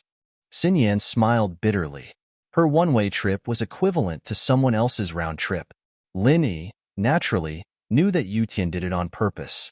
Only he had the ability to carry someone this far, so he left the most difficult part to him. Of course, there was another GPS that was just as difficult as Lin Yi's. It was in the opposite direction of Lin Yi, at the end of the mountain range. They had to cross the mountain as well, but Yutian threw the GPS to Tiger Right and the other two. It was a piece of cake for these 3 practitioners to get there. Lin Yi was an Earth class, but even with Xinyan, he might not be as fast as the 3 of them. It'll be fine with me here. If worst comes to worst, I'll carry you. Lin Yi smiled nonchalantly. I'll hold on a little longer. Xinyan hesitated and gritted her teeth. Although it would be easy for Lin Yi to carry her, Xinyan was shy and didn't want to risk it. Also, she was afraid that Lin Yi would be too tired. Lin Yi nodded, but after seeing how tired Xinyan was, he reached out his hand to her. Xinyan hesitated, but still held Lin Yi's hand. This was the first time a guy held her hand, but it wasn't because they were in love, but because they were teammates helping each other. Xinyan knew that Lin Yi wouldn't have any ulterior motives. He just wanted to help her, that's all. But, although Xinyan said that in her heart, her hands were still a little stiff. Her palms were sweaty from holding Lin Yi's hand not long ago. Lin Yi smiled, feeling Xinyan's nervousness. We're teammates now. Xinyan paused for a second, but smiled and nodded. Yeah, we're comrades in arms. The knot in Wang Xinyan's heart was unraveled, and her grip on Lin Yi's hand tightened. She didn't feel nervous anymore, but a comfortable sense of security replaced it. It was as if she had nothing to fear as long as she held onto his hand, and all difficulties were nothing more than floating clouds. Lin Yi stumbled along the way for another 10 kilometers before the sky darkened. Dark came early in late autumn, and it was already 6 in the evening. Lin Yi didn't have any obstacles in his way, but Xinyan was a girl, and it was obvious that she was a little afraid. When carrying out a mission in the primeval forest, Lin Yi would usually choose to act at night. There was a saying that went, "The night is dark and the wind is strong, and the night is the night to kill. Let me carry you." Lin Yi looked at the coordinates on the GPS. The two of them had already passed the peak, and were now going down the mountain towards their destination. The old saying was right. It was easy to go up the mountain, but difficult to go down the mountain. It was hard to go up the mountain, but it was less dangerous. It was easy to go down the mountain, but it was easy to lose your footing. Of course, this was no problem for an Earth class practitioner like Lin Yi. He wouldn't die even if he slid down the mountain. But it wasn't the same for Xin Yan. Going down the mountain was harder than going up, especially since the sky was already dark. She didn't dare to walk too fast. That was why Lin Yi suggested carrying Xin Yan on his back. Xin Yan was hesitating. They were less than 10 kilometers away from their destination, but it was all the way down the mountain. If she kept walking like this, it would be late at night. If the two of them rested for the night, they wouldn't be able to wake up at noon the next day. They wouldn't be able to make it back in time. Come on, my comrade. Linny hung his backpack in front of his chest and squatted down. Xin Yan heard Linny and didn't resist anymore. She wrapped her arms around Lin Yi's neck and laid on top of Lin Yi. But when the softness of her chest pressed against Lin Yi, Xin Yan remembered that she wasn't wearing a bra. Didn't that mean that she was lying on Lin Yi's back? But thinking about it, a normal person's back shouldn't be very sensitive. Lin Yi shouldn't feel anything. She didn't know that Lin Yi wasn't a normal person, but a special one. He was an Earth-class practitioner, and practitioners had the most flexible control over their body parts. That was why when Xin Yan laid on top of Lin Yi reacted. Fortunately, Xin Yan was behind him, and the sky was dark. She couldn't see his reaction at all, otherwise Lin Yi would be embarrassed. Xin Yan thought about how Lin Yi's backpack was hanging in front of him, and she wanted to help Lin Yi carry it. But then she remembered that she was still on Lin Yi's back. Even if she carried the backpack, she'd be putting the weight on Lin Yi's back. What difference would that make? Xin Yan thought that Lin Yi would be walking very slowly with her on his back, but when she looked at the trees in front of her, she realized that not only did Lin Yi not slow down, he was walking even faster than before.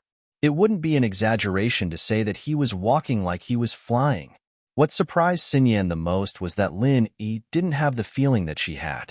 His steps were very steady, and he didn't miss a single step.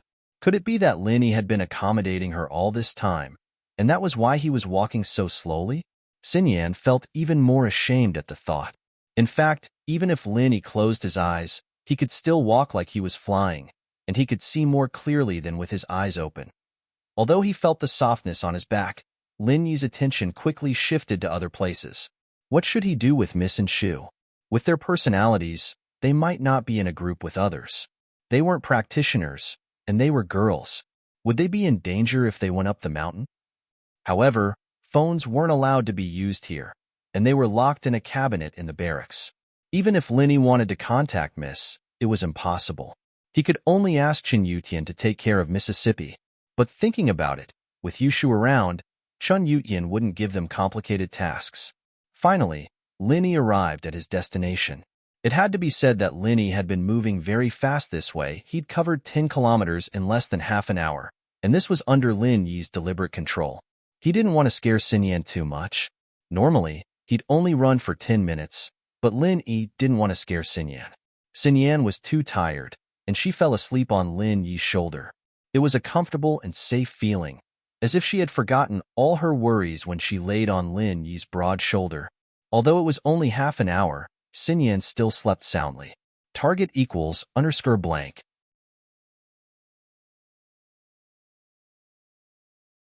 Chapter 1919. Lin Yi's sudden stop woke Xin Yan up. She didn't know how long she slept for, but when she opened her eyes and saw the flag not far from her, she woke up immediately. We're here? We're here already? Xin Yan couldn't believe it. Lin Yi had been carrying her for so long, and they're already here? You're awake? Lin Yi knew that Xin Yan was asleep, and Lin Yi was the first to notice her waking up. I'm sorry, I'm too tired and fell asleep, Xin Yan said apologetically. There's nothing to be sorry about. Lin Yi smiled. That's how it should be. Rest up, and we'll continue our journey tomorrow. After putting Xin Yan down, Lin Yi took the flag and put it in his bag before setting up the tent. In an SUV at the foot of the mountain, Chen Yutian and a few other warriors were staring at a computer screen. When Yutian saw the GPS in Lin Yi's hand coincide with the flag's coordinates, he knew that they had arrived at their destination. Yutian let out a sigh of relief. Although Linny was slower than Pan Hu and the others, Linny was carrying a girl. However, in the last 10 kilometers, Linny's speed was very fast. Yutian guessed that Linny was carrying Xinyan. Linny, why don't I help you? You should eat something too. Carrying me on your back must be tiring, right? Xinyan said as she watched Lin Yi assembling the tent. It's fine, you eat first. You've never done this before, and it'll take a lot of time to assemble it according to the blueprint, Lin Yi said as he moved the parts of the tent. Xinyan was startled. Didn't he look at the blueprint? But when she took a closer look, Lin Yi really didn't look at the blueprint. It was folded on the side, and Lin Yi didn't even open it. You've assembled it before? Xinyan was surprised. These military tents are assembled the same way. I used to do it all the time. Lin Yi sighed. It was as if he had returned to those days of war, camping with his teammates every night, assembling the tents. Pangolin was the most enthusiastic when it came to assembling the tents, and sleeping was his favorite thing to do. Lin Yi's heart sank at the thought of Pangolin. He still hadn't found the culprit who killed Pangolin. Although Lin Yi had destroyed the common house Yu, they were just accomplices, not the mastermind. The mastermind should be the organization called Red Conches. Although Lin Yi had killed 2 important members of Red Conches, it was far from enough. Lin Yi's goal was to destroy the whole family. Only by destroying this organization would he be able to vent his hatred. He thought of Ing Ziyu, wondering how she was doing. According to Faubert, she and Chen Shi both got into Songshan's first school, but Chen Shi reached the minimum requirement to be a free student, and Ing Ziyu barely reached the minimum requirement to be a self-funded student. But with Faubert there, Ing Ziyu didn't have to pay. Pengzhan Industries wasn't in trouble yet, so Faubert still had the absolute right to speak. Even after Hausen took over, they wouldn't pursue something as small as this. They didn't have the time to. This time, Lin Yi planned to go visit Ing Ziyu and see how she was. Lin Yi cared about this girl quite a bit, and the reason was that she was Pangolin's sister. In the past, Xinyan was curious. You used to assemble these? I used to. Lin Yi smiled bitterly, but for some reason, he didn't hide anything from Xinyan. In the past, my life and yours were 2 different worlds. Perhaps it was because of Lin Yi's trust in Xinyan. Or perhaps Lin Yi didn't need to hide anything with his current strength. Those enemies of his weren't enemies to Lin Yi anymore, and Lin Yi wasn't afraid of their revenge. Lin Yi was a golden class back then, so he was afraid that his old enemies would come looking for him. But now that Lin Yi was an earth class, the enemies he faced were all at least mystic class. There was no point in hiding it anymore. Xinyan paused. You mean before you came to Songshan? Something like that. That time when I met you on the train was the beginning of my assimilation into this city. Lin Yi nodded. Xinyan didn't ask what Lin Yi did before. Everyone had their secrets, and she didn't want to put Lin Yi in a difficult position. Let's eat something and rest. Okay. Lin Yi put the last part of the tent in place. The tent was now complete. Lin Yi and Xinyan sat in front of the tent, opening a pack of compressed biscuits under the moonlight. Xinyan was hungry, but she didn't eat too much, which surprised Lin Yi. You want to eat more? Xinyan blushed. It's not convenient to go to the bathroom here. I don't want to eat too much. We're deep in the forest. Just find a random place. Lin Yi smiled. It's fine. Eat more. We still have a long way to go tomorrow. Lin Yi tried to persuade her, but Xinyan still didn't eat too much. She drank quite a bit of mineral water, though. The 2 of them had brought a lot of water. Perhaps Xinyan was trying to help Lin Yi lighten up, and drinking water could fill up their stomachs. I'm full, let's rest. Xinyan took a deep breath. The air here is so good. Yeah, there's no noise and waste from the city. If we weren't in a rush, this would be a good place for a vacation. Lin Yi said. Yeah, let's rest. Xinyan nodded. She was about to enter the tent when she saw that Lin Yi wasn't moving. Lin Yi, aren't you coming to rest with us? You go. I'll be fine outside. Lin Yi didn't enter the tent. It's fine. Didn't we sleep together back in the barracks? Xinyan said. Seeing that Lin Yi wasn't feeling comfortable, it wasn't that there were a lot of people, but now it's just the 2 of us. Lin Yi was worried that Xinyan would be embarrassed, but Xinyan was being more generous. I trust you. Xinyan lowered her head, not saying anything else. She was actually asking a guy to sleep with her. It would have been inconceivable in the past, but now it was natural. Okay. Linny nodded after a bit of hesitation. Target equals underscore blank.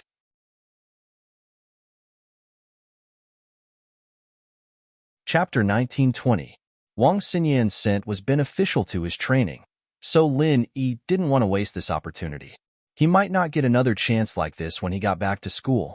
Sleeping together in the barracks with other people was considered a group activity, but now that Lin Yi and Wang Xinyan were in the same tent, the atmosphere was a little awkward. But this scene gave Lin Yi a familiar feeling. It was also in a tent, with a beautiful and gentle girl. Lin Yi seemed to have experienced something similar. Was it Ning? Lin Yi shook his head. They were in a cave, not in a tent. But in the depths of his memory, it seemed like today had happened before. Was it a past life? Or was it a dream? Or was it fate between him and Wang Xinyan? If it was the latter, then it was possible. They were fated to be together, sitting in the same seat a few times, and now they were in the same bed. How many times could there be such a coincidence in life? Are you asleep? Wang Xinyan's words interrupted Lin Yi's thoughts, bringing Lin Yi back to reality. No, why? Lin Yi asked. I'm a little scared. It's so quiet here. Wang Xinyan entered the tent and felt that the surroundings were eerily quiet. She was in the barracks with her classmates, and there were soldiers patrolling outside. It had never been this quiet. You'll get used to it. This mountain is a dead mountain. There aren't any beasts, but it's safe, Lin Yi said. Some of the mountains are not quiet, but they're even scarier at night. What Lin Yi said was the truth. The night in the tropical forest was the scariest. Not only did they have to be on guard against enemies, but they also had to be on guard against all kinds of beasts and poisonous insects. Here, however, there was no danger at all. Can you talk to me? Wang Xinyan was tired, but she didn't sleep too much. She remembered that Lin Yi wasn't asleep yet, so she said apologetically, right? You haven't slept yet. Why don't you rest first? Don't worry about me. I'm a cultivator. I'm fine even if I don't sleep. Lin Yi shook his head and smiled. Lin Yi, what do you think we should pursue in life? Xinyan had been lost for a while now, not knowing the meaning of life. Was she just going to be a sacrifice for her family? Everyone has their own pursuits. I can't say for sure. Lin Yi was a little puzzled as to why Xinyan would ask such a profound question. Then what is your pursuit? Xinyan regretted asking the question. I'm sorry, I was just asking randomly. It's fine if you don't want to tell me. Once, a long time ago, I also asked myself what my pursuit and goal was. But during that period of time, I was very confused. I didn't know what I was pursuing and what my goal was. Every day, I seemed to be doing things that I didn't like, but I had to do them. Lin Yi said, at that time, I really didn't know what I was pursuing, and I didn't know if I would spend the rest of my life in such a muddle. Oh? What happened after that? Xinyan was a little surprised Lin Yi had that kind of feeling in time. After that, I came to Songshan, where I had my own love, my own friends. I wanted to protect them, to give them a better life. That was my pursuit and goal, Lin Yi said. Only by becoming stronger can I achieve all of that. I see. Then I'm a little envious of you.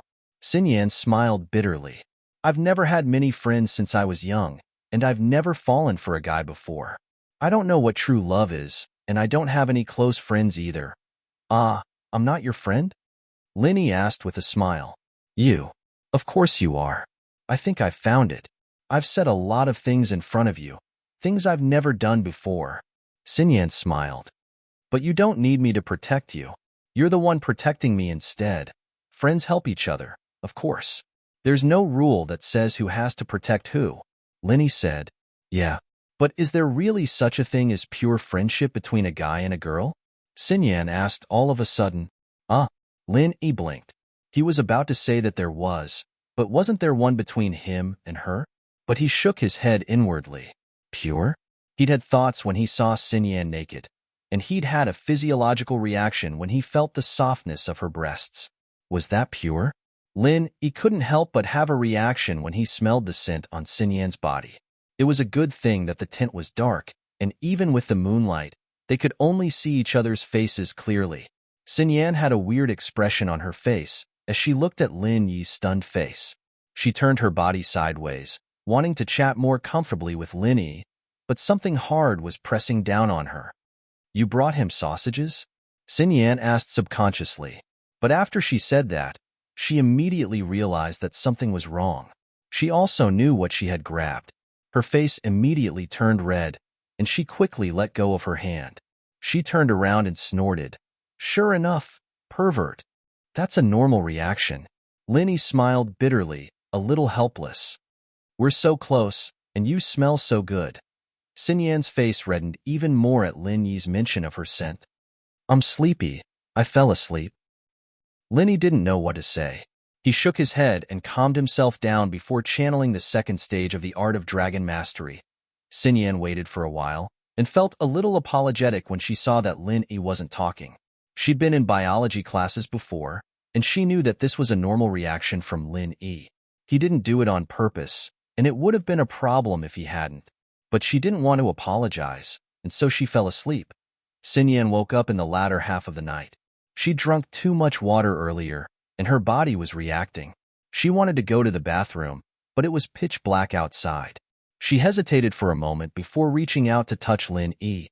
Lin Yi, what's wrong? Lin Yi asked, opening his eyes. Lin Yi opened his eyes all of a sudden, not the slightest bit sleepy on his face. Xin Yan jumped. You're not asleep? Target equals for blank.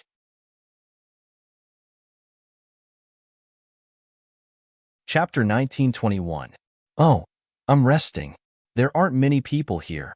I'm afraid something might happen. Lin Yi said, not bothering to explain about his training. Other practitioners needed to sleep. After all, only the art of dragon mastery allowed him to train in the jade space without sleeping. Xin Yan felt a little moved. Lin Yi didn't sleep because he was afraid of danger. Xin Yan felt a little embarrassed at the thought she called him a pervert before. If he was a pervert, why didn't he do something to her when she was asleep? I'm sorry. I shouldn't have called you that. Xin Yan said. Called me that? Since when did you curse me? Lin Yi didn't know what Xin Yan was talking about. Are you dreaming or something? No, it was before I slept. I called you a pervert, Xin Yan said, a little embarrassed.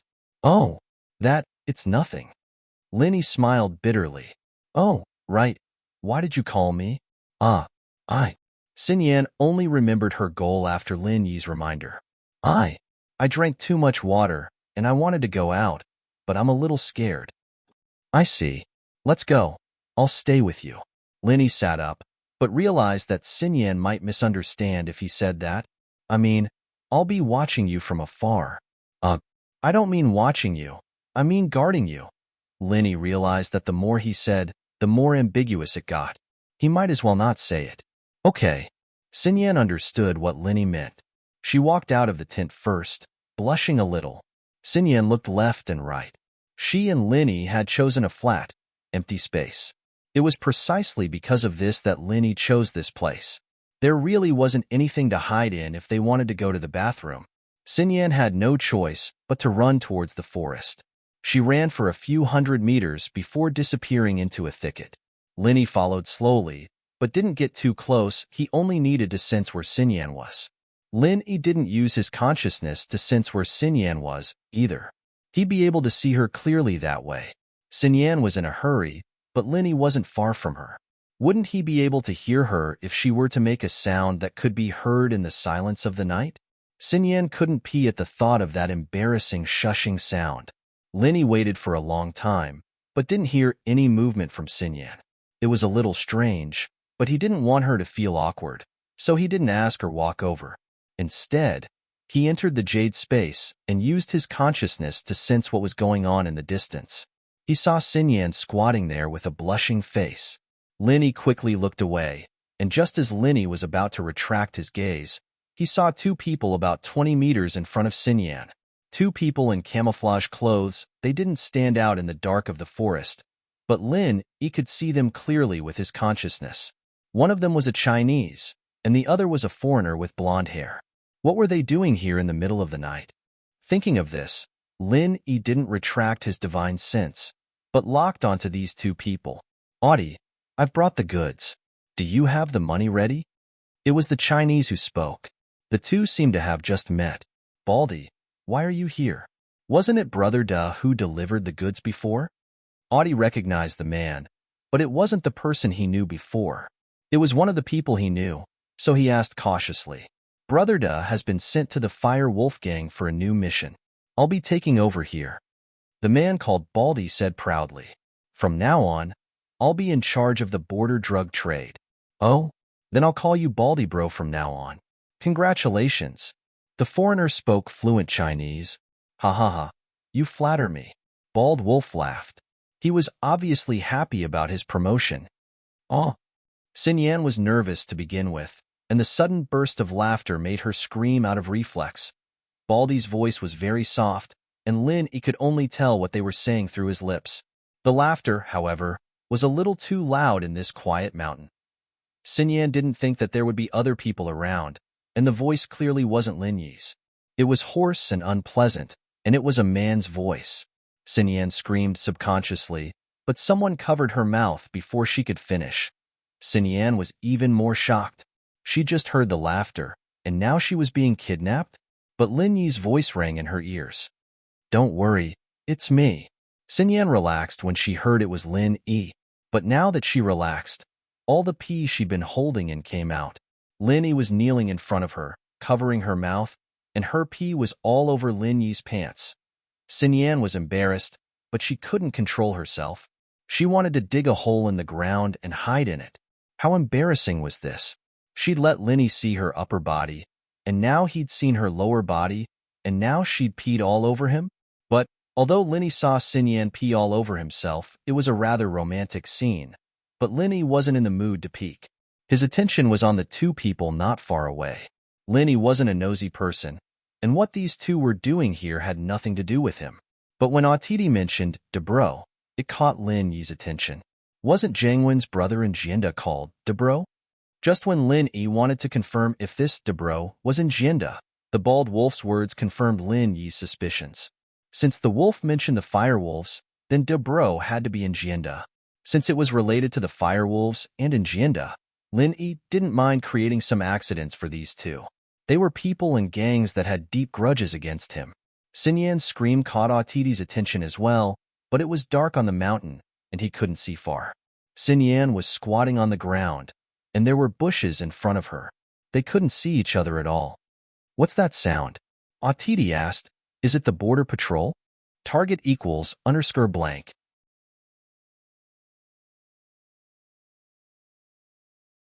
Chapter 1922. That shouldn't be the case. I've already asked around. These days are the military training days for Donghai Industry University, and the border guards are using this mountain as a training ground. There's no way they would be patrolling at this time. Baldy frowned. Donghai Industry University's military training wasn't a secret, and Baldy didn't need to ask around to get the information.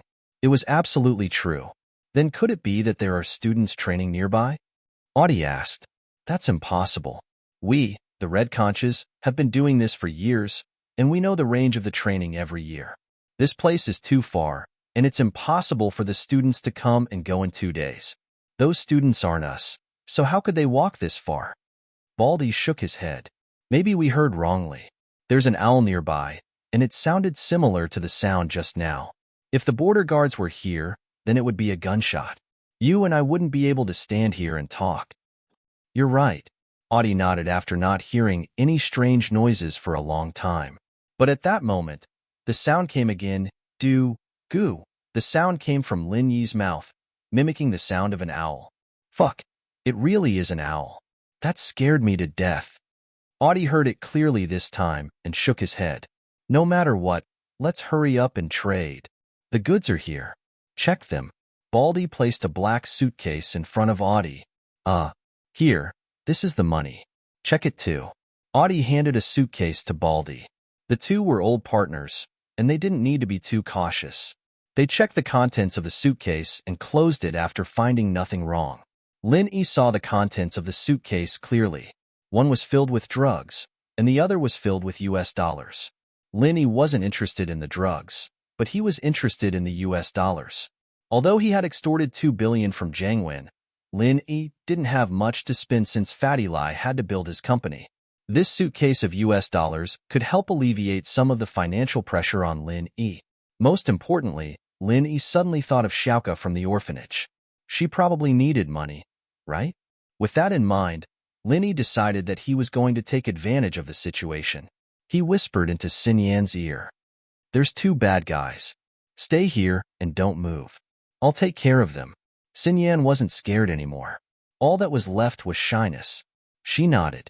It was only then that Lin Yi remembered that he was still covering Xin Yan's mouth. He quickly let go and walked over to the two drug dealers. However, the two drug dealers were still talking about something after the transaction. "I say, Brother Bald Wolf, why are there fewer and fewer goods recently? We have a shortage over there. Can you increase the supply?" Audie asked as he weighed the suitcase in his hand. Our original partner, House Yu, has some problems. Without the support of House Yu's masters, our authority in the Golden Triangle has been declining. Bald Wolf sighed. "I've already talked to the boss. He'll talk to the higher-ups and see if they can send a few practitioners over. That way, we can regain our authority." "All right, this is your gang's internal matter. I have no right to interfere. I'll be leaving first. I don't feel at ease staying at the border for another minute." Audie nodded and prepared to leave. Bald Wolf took the money and prepared to leave as well. However, before the two of them could take a step, they groaned and fell to the ground. These people weren't even practitioners, and Lin Yi could knock them out without a sound. Lin Yi didn't kill them. Although it was easy for Lin Yi to kill these two, Lin Yi still wanted to ask Bald Wolf a few questions. Lin Yi didn't want to force a confession out of someone like Baldy. He took out a couple of needles and stuck them into Baldy's head, waking him up as well.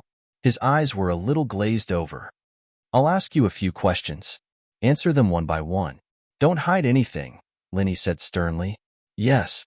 Bald Wolf seemed to have entered a hypnotic state. He had lost his consciousness. This method was taught to Lin Yi by his master. Although it was effective, it could only be used on low-leveled people.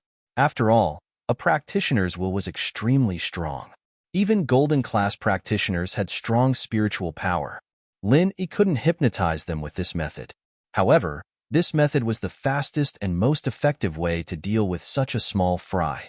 However, after using it, there would be a certain side effect, which was that the person would forget a part of their memory. This memory varied from person to person. The shortest would be 1 day, and the longest would be 4 to 5 days. Therefore, they would not remember being hypnotized at all. Lin Yi planned on using the same method on the foreigner, making them forget what happened recently.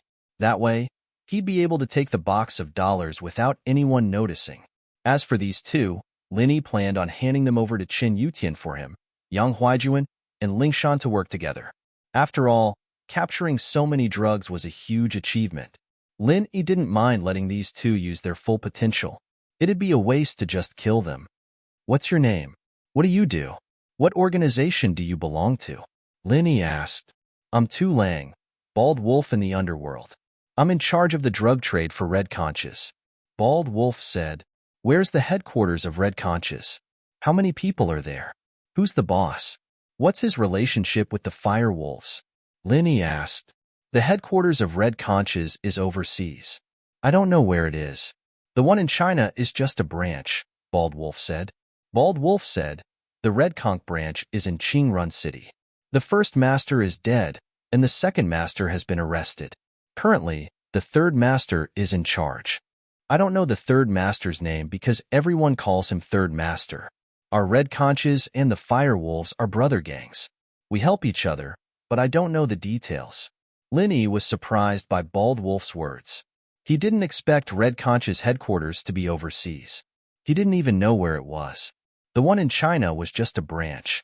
According to what he said, the big boss that Feng Tianlong killed was just a person in charge of Red Conch's branch. Red Conches had a lot of resources. "Is there a cultivator guarding the Red Conch? What's the highest level?" Lin Yi asked. "The third boss is a practitioner himself. He's at the peak of the late phase of the mystic class. Other than him, there's only one master at the early phase of the golden class." Bald Wolf said, "Red Conch's business is with House Yu. All the masters are from House Yu. Target equals _blank.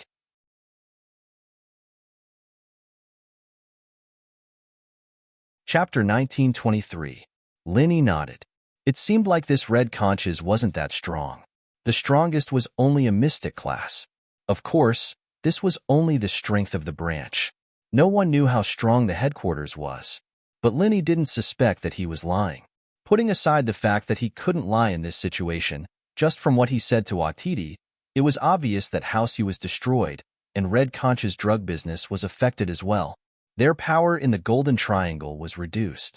Tell me the address of the Fire Wolfgang's branch, Linny said. I don't know the address. I'm just the person in charge of the drug business in Donghai. Every time I go to a meeting, it's the Conch Bar in Qingrun City.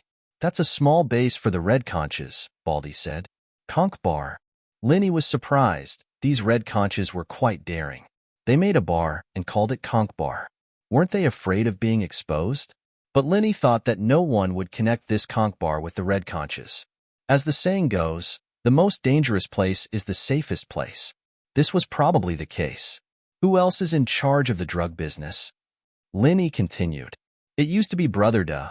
We used to work under the third head. Even when we were working with Houseu, he was the one who handled the whole thing. Now that he's in charge, he's still the one in charge, Baldy said. Lin Yi's heart skipped a beat. It seemed like Armadillo's revenge was on this third head in charge. This guy was the mastermind behind Houseu's collaboration. No wonder there was no news from the second head in charge when they captured him. He wasn't in charge of the drug trafficking. All right, you can sleep now. Linny had asked everything he needed to ask. If he asked more, Baldy wouldn't know. He had limited knowledge. He was just a small character. As for Atiti, Lin Yi did the same. But Atiti was a foreign gang leader. Lin Yi wouldn't be able to get anything useful out of him. Lin Yi wasn't interested in the gang at all. He let Atiti go back to sleep. After that, Lin Yi walked towards Xinyan. Lin Yi poked the two with needles. They wouldn't wake up for at least 2 hours. Xinyan's heart tightened when she heard footsteps. She was so nervous that she forgot to pull up her pants. She was just squatting there. She was afraid that something would happen to Lin Yi, but Lin Yi and the two were talking softly. Xinyan couldn't hear them, and she didn't dare stand up. Lin Yi, is that you? Xinyan said, suppressing her fear as the footsteps got closer. Yes, Xinyan. It's me, Lin Yi said as he walked up to Xinyan. What he saw stunned Lin Yi. Ugh, what's wrong? Xinyan stood up, pausing at the look on Lin Yi's face. A gust of wind blew past, and Xinyan realized that she'd forgotten to pull up her pants. Embarrassed, she quickly pulled them up. I forgot. Haha, I know. I don't think you're trying to seduce me. Lin Yi joked. You. Xinyan blushed. She knew that Lin Yi was joking. She quickly changed the topic. Right, Lin Yi, those people. They're knocked out, but I'm afraid we'll have to go back tonight, Lin Yi said. Oh. Xinyan nodded. All right, I've rested enough, and my stamina is back. I'll contact Instructor Chun. Maybe we don't have to walk back. Someone's going to pick us up. Lin Yi smiled. Right, your pants.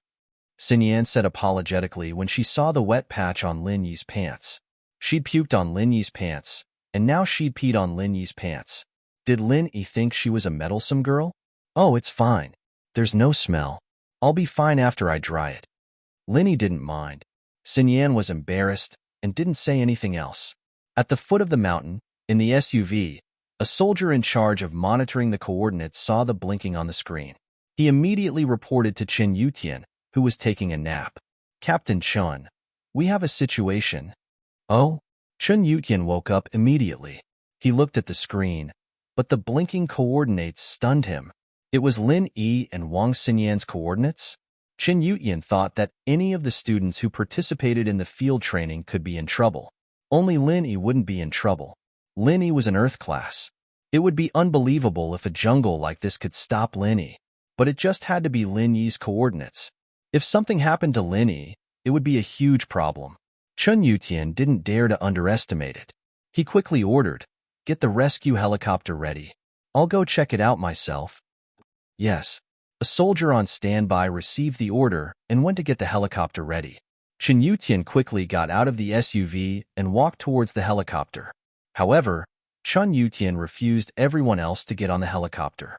He was going to fly the helicopter alone to get Lin Yi.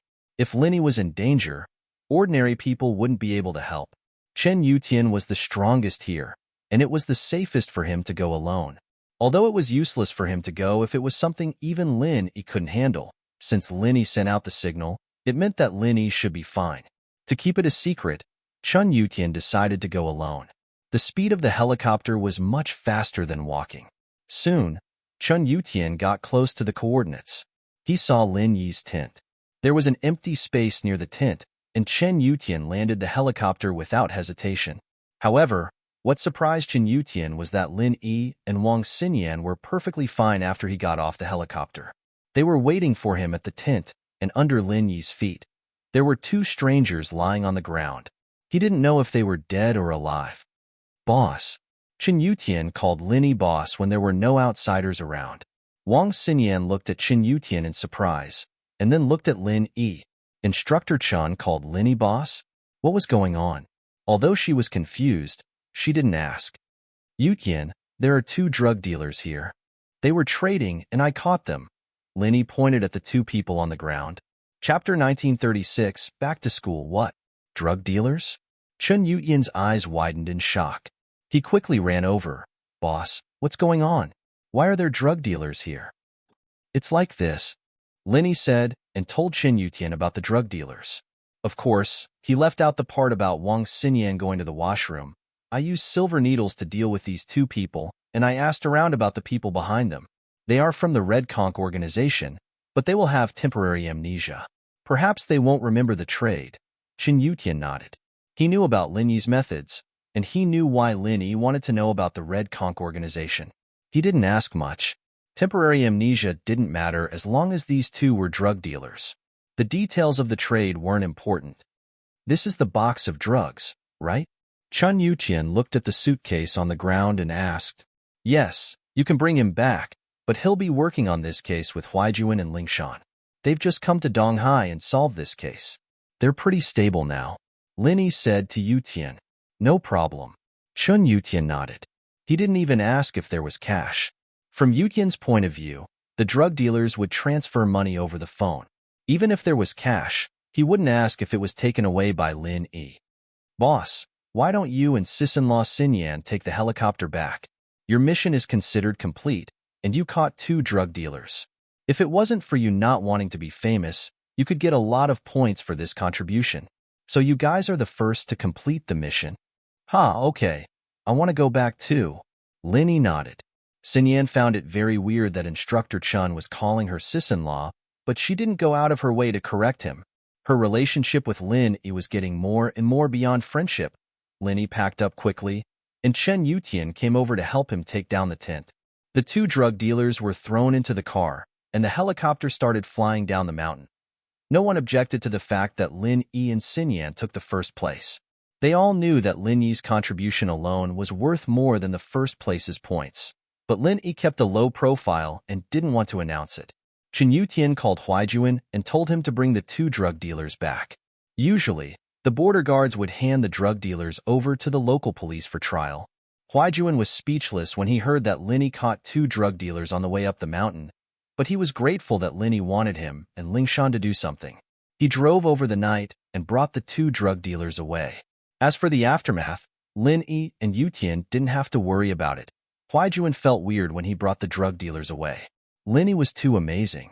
He just talked to him about the drug dealers and the Red Conch a few days ago, and he brought the drug dealers back just like that? Lingshan said that as long as the case was handed to Lin Yi, there would be no case that couldn't be solved. Huaijuan was convinced that it was true. Huaijuan knew that Lin Yi was amazing, but he didn't expect him to be this amazing.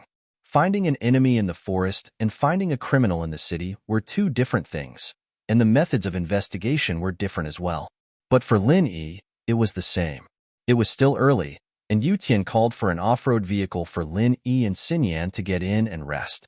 The car was spacious, and sleeping was no problem after putting down the seats. But Lin Yi's first thought was to have sex in the car.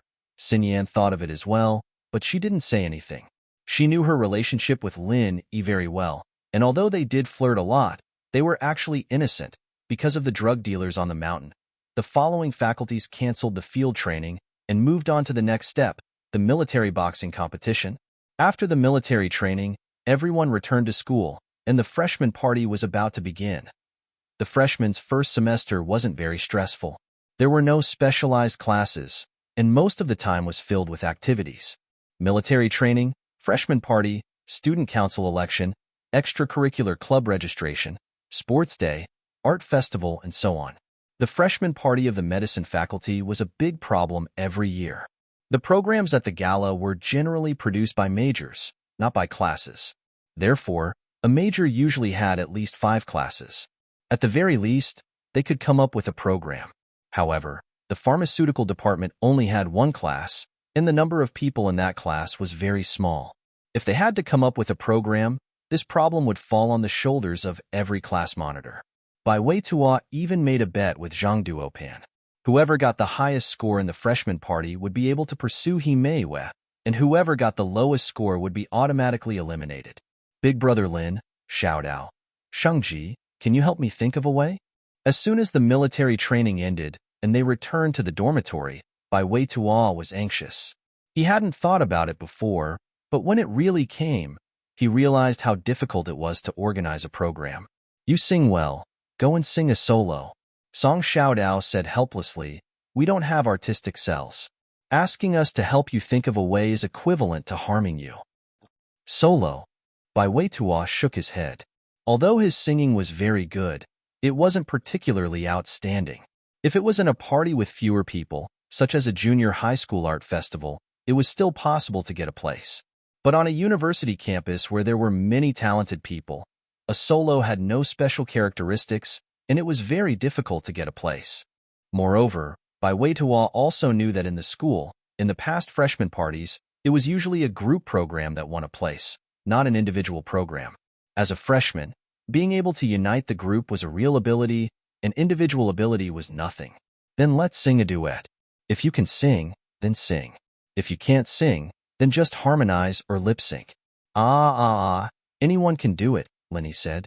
Bai Weitua was stunned. But really, Lin Yi's move was a good one. This was because Bai Weitua had also seen some celebrity concerts. The celebrity was the main host in the front, and there was a choir at the back to help harmonize or sing a small part. If he was the main singer, and then let the students in the class go up to harmonize, this could be considered a group program. Thinking of this, Bai Weitua's eyes lit up. Then let's do it this way. I'll go back and talk to the students. Target equals _blank.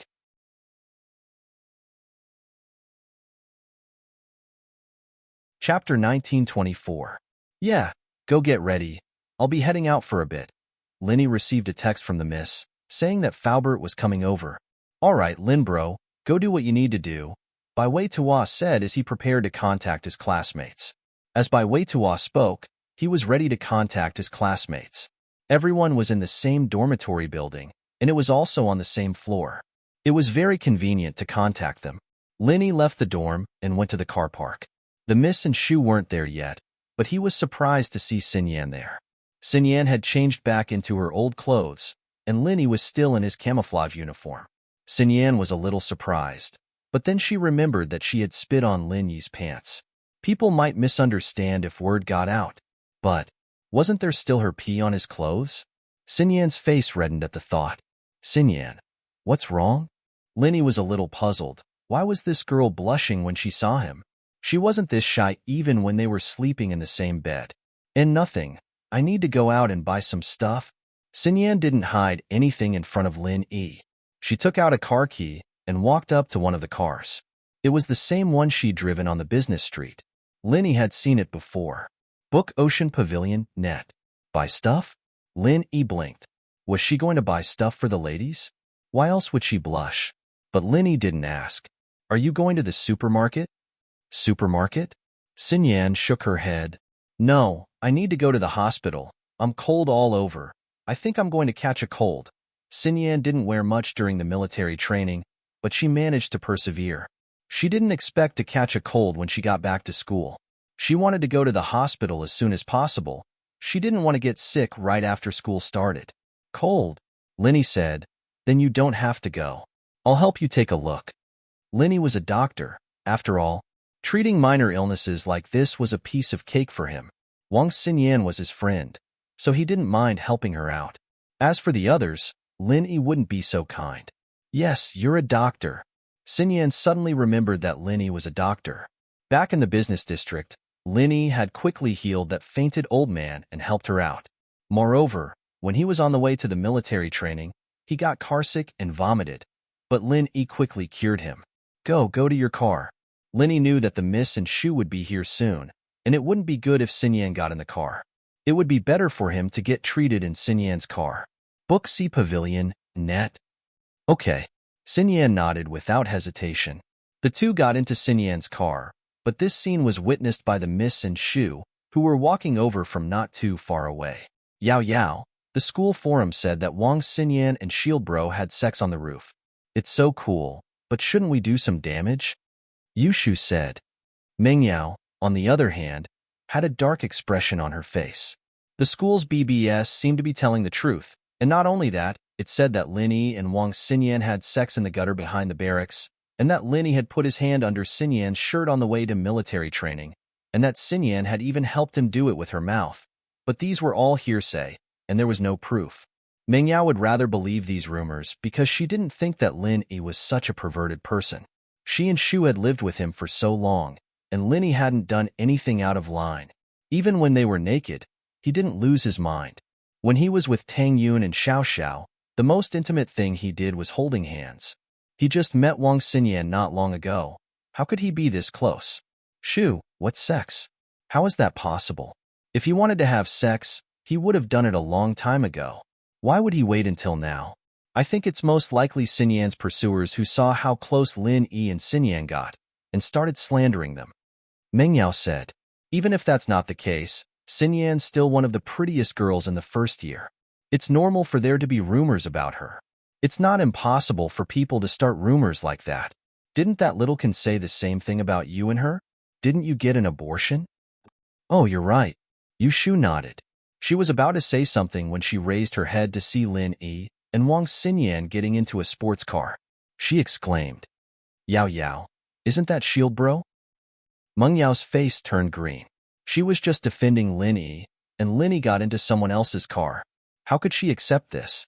But Meng Yao still said, maybe they're going to get something, or take a break. Oh, I'll send Detective Holmes to investigate then. With that, Yushu ran over to the scene. Xinyan's sports car had a film around it, so if you didn't lie down in front of it, you wouldn't be able to see what was going on inside. Xinyan, on the other hand, was too shy to take off her clothes in front of Lin Yi. So Lin Yi had no choice but to start massaging her under her clothes. Xinyan couldn't help but moan in comfort. Lin Yi's massage technique didn't look special, but Xinyan had never felt so relaxed before. Xinyan's face reddened a little after that moaning. Why did that sound so weird? Was he doing something? But Lin Yi didn't seem to mind at all. He was still focused on massaging her. Xinyan, on the other hand, relaxed a little. She couldn't hold it in any longer and started moaning in comfort. Yushu couldn't see what was going on inside the car, so she could only lean her head against the car window and look inside. Xinyan's moans of comfort were heard before she could get a good look. She took a closer look and saw that Lin Yi's hand was moving around inside Xinyan's clothes, as if he was. Yushu was a little taken aback. Since when did Shield Bro get this good? She'd definitely let him touch her when she got back. Lin Yi was so focused on massaging Xinyan that he didn't even notice the person lying on the car's side. They were in the school's parking lot, after all, and there shouldn't be anyone peeking at them, right? Besides, the Jade wouldn't give any warnings, so there shouldn't be any danger. Yushu was one of Lin Yi's teammates. Anyway, the Jade wouldn't give any warnings even if it saw her coming.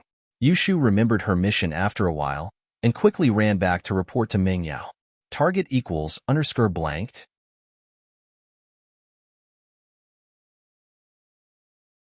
Chapter 1925. What's wrong, Shu? Why is your face so red? Meng Yao frowned. Could it be that Lin Yi and Xinyan were doing something shameful in the car? Shield Bro was touching Xinyan in the car, and Xinyan was there. Book Ocean Pavilion, net. Yushu said. Meng Yao didn't know what to say. Can't you use a more elegant word to replace it? But Yushu's words ignited Meng Yao's heart. She didn't know if it was because of Tang Yun or something else, but she rushed to Xinyan's car and pulled the door open. She roared at Linny. Linny, you bastard. Get the fuck out of the car. How can you face Xiao Xiao like this? Since she couldn't mention Tang Yun, she could only use Xiao Xiao. Luckily, she wasn't that impulsive. Lin Yi and Xinyan didn't lock the car door, and Meng Yao didn't think that she would be able to pull the door open. She looked into the car and saw that Lin Yi's hand was still in Xinyan's clothes. Meng Yao was about to explode from anger. Could it be that the news was true? Yao Yao, what's wrong with you? Lin Yi paused as he looked at the furious Meng Yao, not understanding what was going on. Book Ocean Pavilion, net. Lin Yi didn't know what was going on, but Xinyan understood why Meng Yao was angry.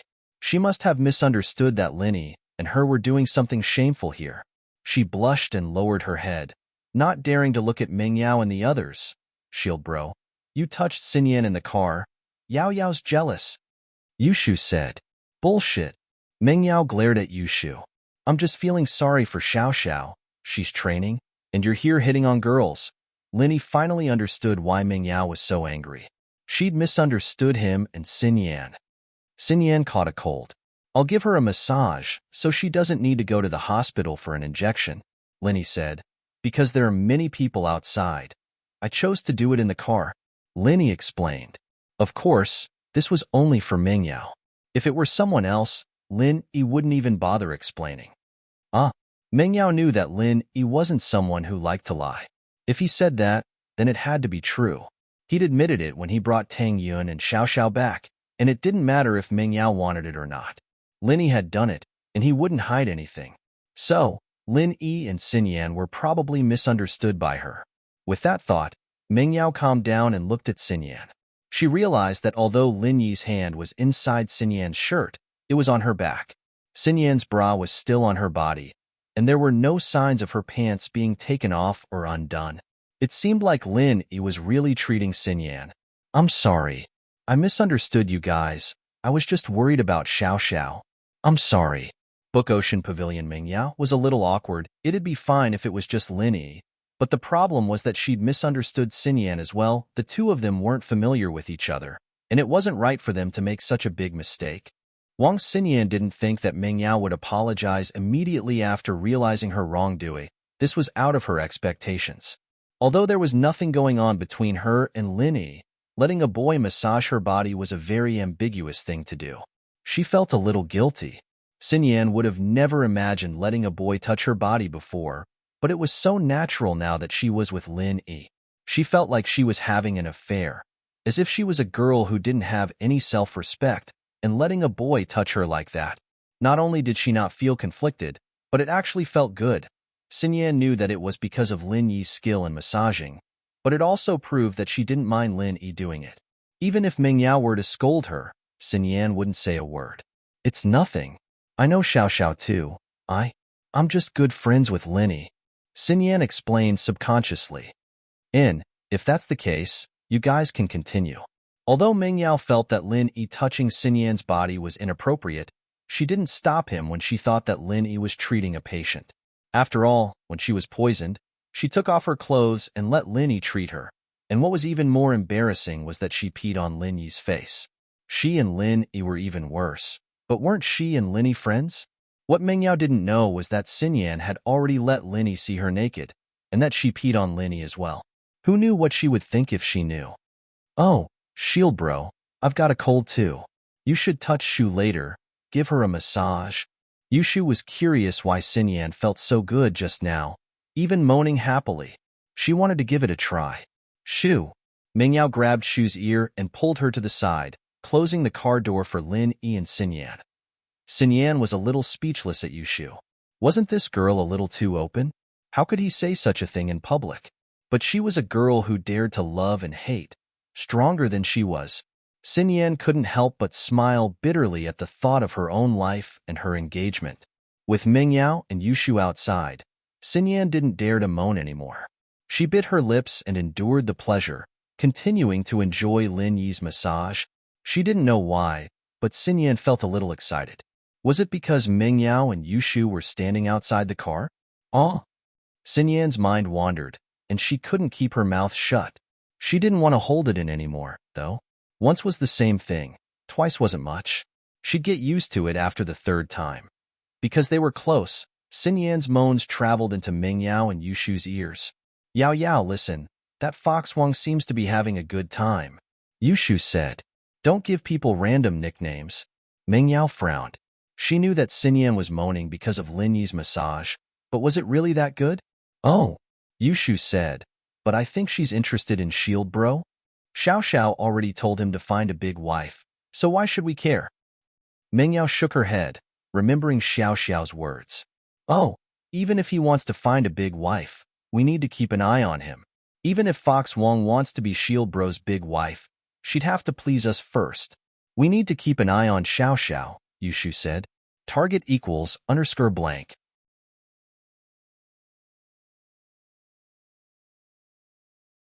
Chapter 1926. Yeah. Ming Yao's eyes lit up.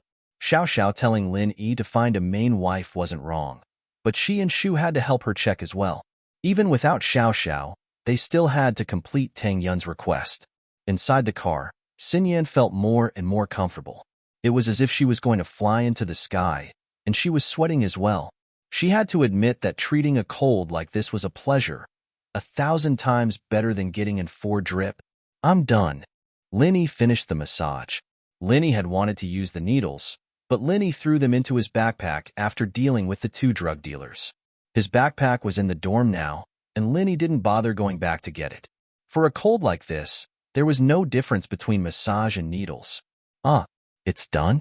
It was only then that Xin Yan realized that she was drenched in sweat, and that her clothes were all wet. But she did feel refreshed, and the dizziness she'd been feeling before was gone. She didn't want to leave, though. She felt like the treatment was going a little too fast. But she cursed herself for being shameless. Was she craving the feeling of Lin Yi's hands massaging her body? Xin Yan's face was a little unreadable, and Lin Yi was a little confused. Why do you look a little weird? Am I not completely healed? Xin Yan wanted to say, you're not healed? Check me again. But she didn't dare to do that. She felt that what she'd done these past few days had already crossed the line, even more so than anything she'd done since she was young. If she continued like this, wouldn't she become a bad girl? I'm healed. I'm healed. I'm just sweating a little, and I'm a little hot. I need to cool down, Xin Yan said quickly. Book Ocean Pavilion. Net. Cool down? That won't do. Stay in the car and don't go out. Wait until the sweat is gone before you go out. Otherwise, you will catch a cold again. Linny said, okay, you go do what you need to do then. I'll be fine in the car, Xin Yan said. Okay, then I'll leave first. Call me anytime if you need anything. Linny nodded. Since Xin Yan's illness was cured, there was no point in him staying here any longer. Thanks, Xin Yan said. What's there to thank? We're comrades. Linny laughed. Yeah, we're comrades in arms, Xin Yan said with a smile. Yeah, she and Lin Yi were comrades in arms. What was there to be so particular about? Linny got off the car and nodded to Miss and Shu. Okay, let's go? Okay. Faubert said that he's inspecting the market in Donghai. Dad wants to expand his business here so that Pengzhan Industries can grow and see us more often, Ming Yao said. Faubert said that we'll call him when we get home and he'll come over. Then let's go back and wait for him now. Right. Did you tell Grandma, son? Let her prepare some food and we'll eat at home tonight, Linny said. I already told Grandma, son, and she's probably preparing it already, Ming Yao said. Right, Linny? Why are you still wearing the uniform from the military training? Oh, the previous set of clothes was dirty and I didn't have time to wash it, so I didn't change it, Linny said. Ming Yao nodded and didn't say anything. The 3 got in the car, and Lin Yi drove back to the Shueshang district. As expected, when they got back to the villa, Grandma's son was busy in the kitchen. The fragrance from the kitchen made people salivate. Grandma's son is really good. Her cooking is even better than those chefs in the hotels. Ming Yao felt that it was really a happy thing to have Grandma's son as a housekeeper here. Linny nodded. Linny was also very confused about this. Grandma's son was a scavenger. How could she have such cooking skills? This was really a strange thing. But the most important thing was that Grandma's son's memory of the past was a little blurry. She couldn't remember the past, so Linny knew nothing about her background. But one thing was certain. From all the signs, Grandma's son should be a person with a story, but for some reason, she lost her memory. Although she lost her memory, she didn't lose her cooking skills. It was probably an instinct. Of course, Lin Yi didn't deliberately ask about Grandma's son's past, nor did he try to help her recover her memory. Everyone had their own secrets and difficulties, and he didn't want to delve into it. What if it was a memory that Grandma's son didn't want to remember? Shaking his head, Lin Yi called Faubert. "Little Yi, have you gone back?" Faubert's voice came from the other side of the phone. "Faubert, we're back. We're in the villa in the Shueshang district." Lin Yi said, "Where are you?" "I looked at the location of a few buildings that are being sold and took some pictures. I'm going to discuss with Mr. Chu to see if it's a suitable place to set up a branch company in Donghai City." Faubert said, "It's almost done now. I'll go over now. And you can go to the villa area in the Shueshang district. My Jeep is parked outside the villa." "It's that one," Lin Yi said. "Okay, I'll go over now," Faubert said. After hanging up the phone, Grandma's son came out with a plate of spicy chicken and placed it on the table. It was really delicious. It made people salivate at first glance. "Mr. Lin, Miss Chu, when will the guests arrive? There are also a few hot dishes. It's better to eat them while they're hot," Grandma's son asked. "They'll be here soon. They're not guests. They're all family. It's the housekeeper from Songshan City." "Grandma's son, I told you before," Lin Yi said. Grandma's son heard that it was Faubert. She suddenly blushed. She didn't know what to do.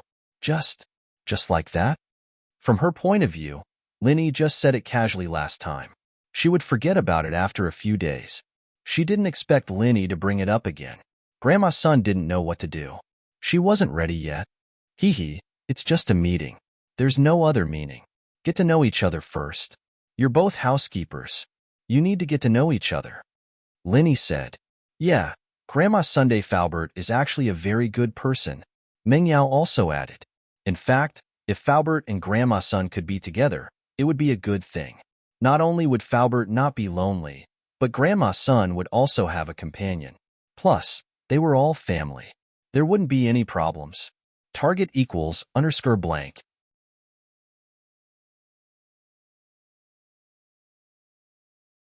Chapter 1927. Shuhai Pavilion. Meng Yao didn't want to see Faubert stay single with her dad. Her dad's situation was different from Faubert's. Her dad left because her mom left, but Faubert's wife and daughter both died. How pitiful. Then, I'll continue preparing. Granny's son was too embarrassed to say anything else. She turned around and went into the kitchen again. Not long after, the sound of a car came from outside the courtyard. Lin Yi, Meng Yao, and Shu guessed that it might be Faubert. They quickly went out to greet him, but it wasn't Faubert's car. It was a BMW X5M parked in front of the villa next door. Meng Yao glanced at the BMW X5M in surprise. Did someone move into this house? Meng Yao asked as she looked at the BMW X5M in surprise. There was an empty villa next to the villa Lin Yi bought. It was the luxuriously decorated villa they bought the other day. Lin Yi, Meng Yao, and Shu only found out after they moved in. However, the villa wasn't sold on the day they bought it. They didn't expect it to be sold so soon. The person in the BMW was probably the owner of the villa. No matter what, since they were out, they couldn't just ignore their new neighbors. After all, they were going to live together in the future. So Meng Yao decided to greet them.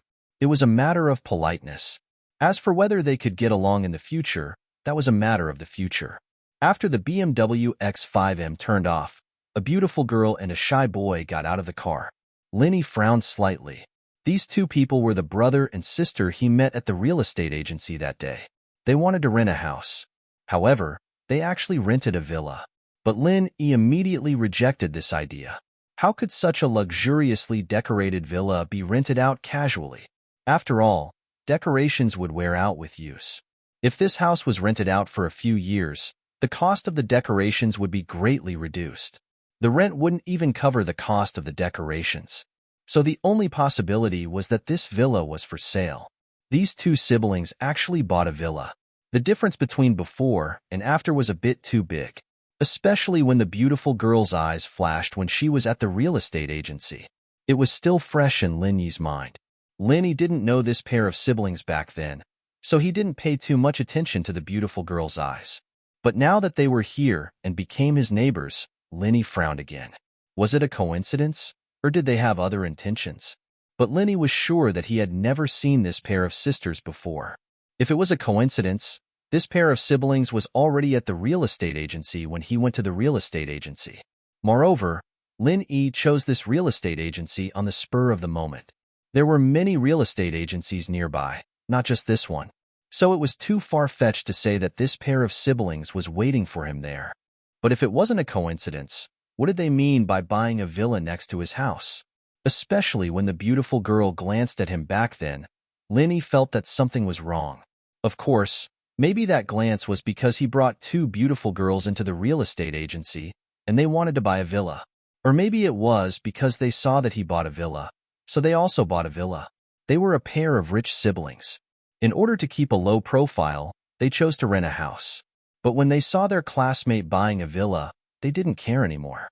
Similarly, they also bought a villa. This was the most reasonable explanation. The girls seemed to have noticed that someone was looking at them and looked over at Lin Yi, Meng Yao, and Yu Shu.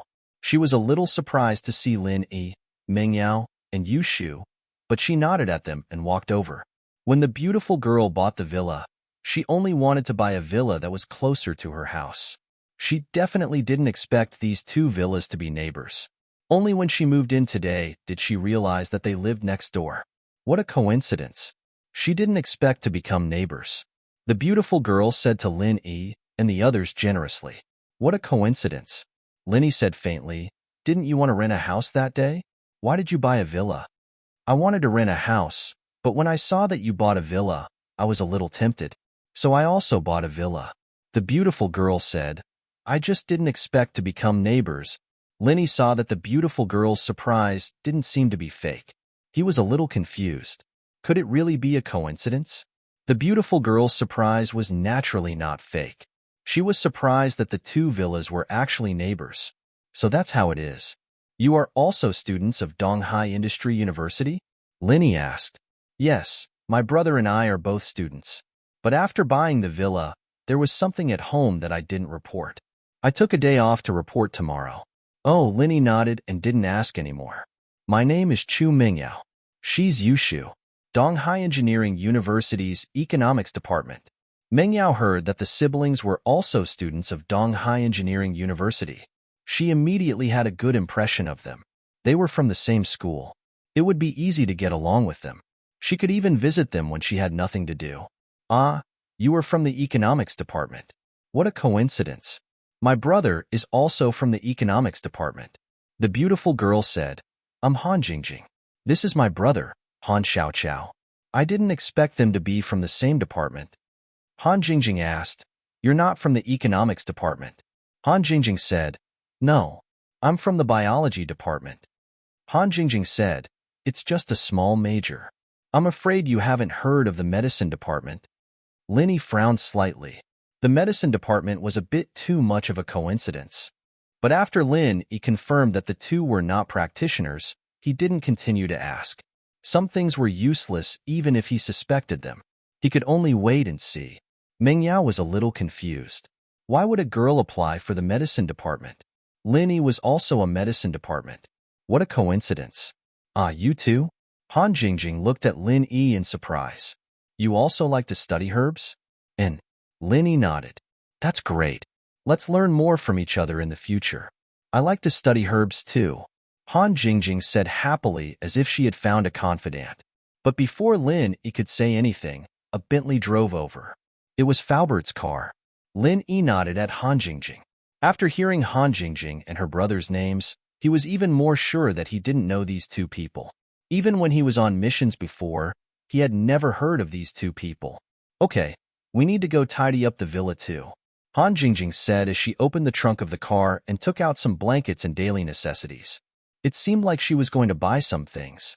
To be continued. If you like this work, you are welcome to vote for me.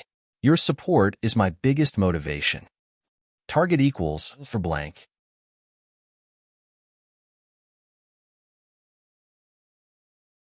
Chapter 1928. This was one of the weakest points on the human body, and hitting it would cause a person to faint or even die. What Chi-Chi wanted to do was to hit it in one hit. Pung! A dull sound rang out, and Chi-Chi actually hit Naipeo's neck. Chi-Chi didn't dare stay long after the hit and quickly retreated to the side.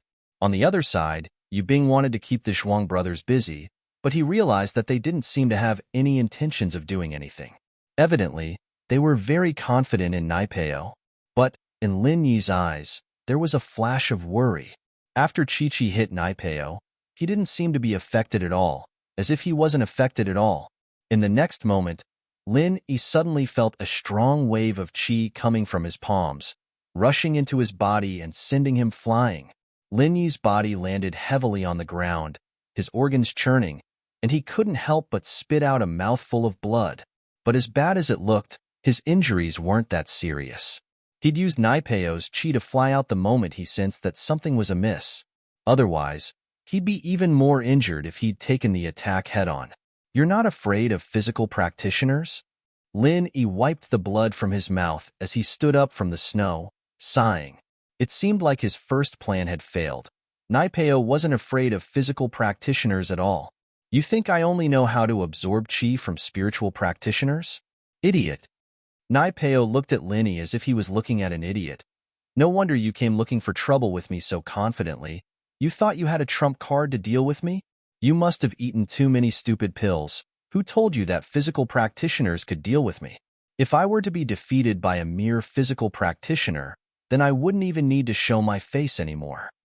I've underestimated you, Lin Yi said with a self-mocking smile. Ha ha ha ha. Lin Yi, to tell you the truth, my mental cultivation method is omnipotent. Not only can it absorb other people's true qi, but it can also transform other people's attacks into true qi when they enter my body, including the attacks of external experts. Do you know how I cultivate? I often injure myself all over so that I can improve my strength. Plus, even poisons don't work on me. I can convert them all into qi. Naipeo said proudly, you haven't learned how to convert energy, have you? All kinds of energy could be converted into each other. Ha ha ha ha. Let me tell you, in front of me, you are simply too weak. If I were in a novel, I would be the main character, with a halo and a golden finger, while you are just a supporting character for me to trample on. Wahahaha. Lin Yi was shocked, not because Naipeo wasn't afraid of physical practitioners, but because Naipeo's practitioners' arts were very similar to his own art of dragon mastery. Both of them were omnipotent energy conversion arts. The only difference was that Lin Yi's arts could convert the energy in the jade space into other types of energy, but Naipeo's was the opposite. He could convert all the energy in the outside world into his own true qi. Between the two, there was actually a similar effect. Lin Yi didn't think that Naipeo would have this kind of luck, training in such a strong practitioner's arts. Your practitioner's arts are very strong, both physical and spiritual? So you're saying that even if I don't touch you and attack you with weapons, you can still convert my true qi for your own use? Lin Yi asked. Of course. Naipeo laughed. Today, I'll let you know the truth before you die. I'll tell you the truth. I'm invincible under Earth class, the number 1 under Earth class. Unless it's an early Earth class physical or spiritual master, they're nothing in front of me.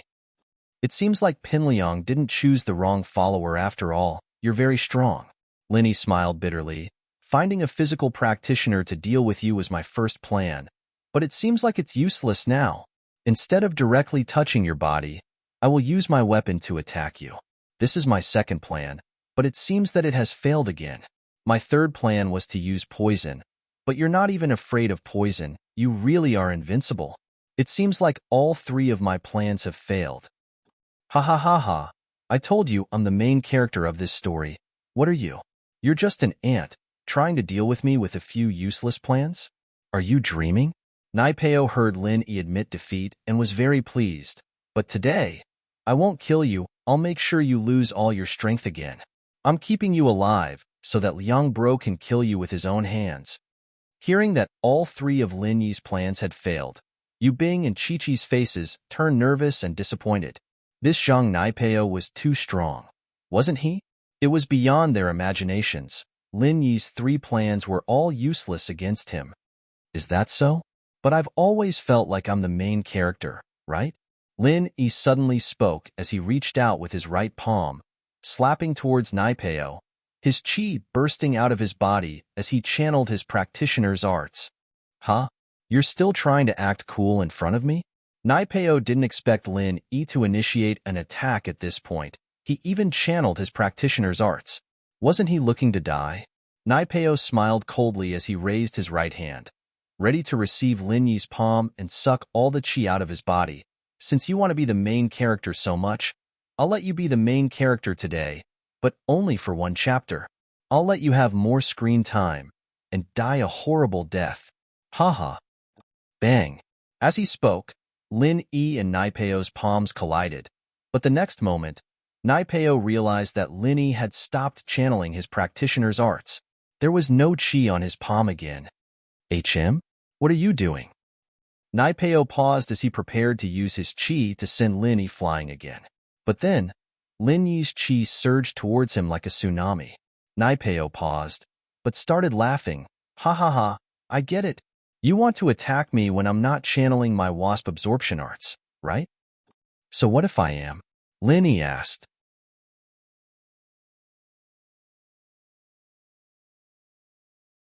Chapter 1929. Date: October 20th, Chapter 1941. Faubert's wife Lin Yi glanced at the BMW's license plate and model. It was the latest American model this year. It hadn't been released in the country yet, so it had to have been imported not too long ago. The license plate, too, was the latest from Eastbox. It was obvious that it was a new car. He couldn't tell who the siblings were from the car. However, to be able to afford a villa and an X5M, this pair of siblings must be very rich. Yao Yao Shu. Faubert got out of the car and smiled when he saw Lin Yi and the others. He hadn't seen them for half a month.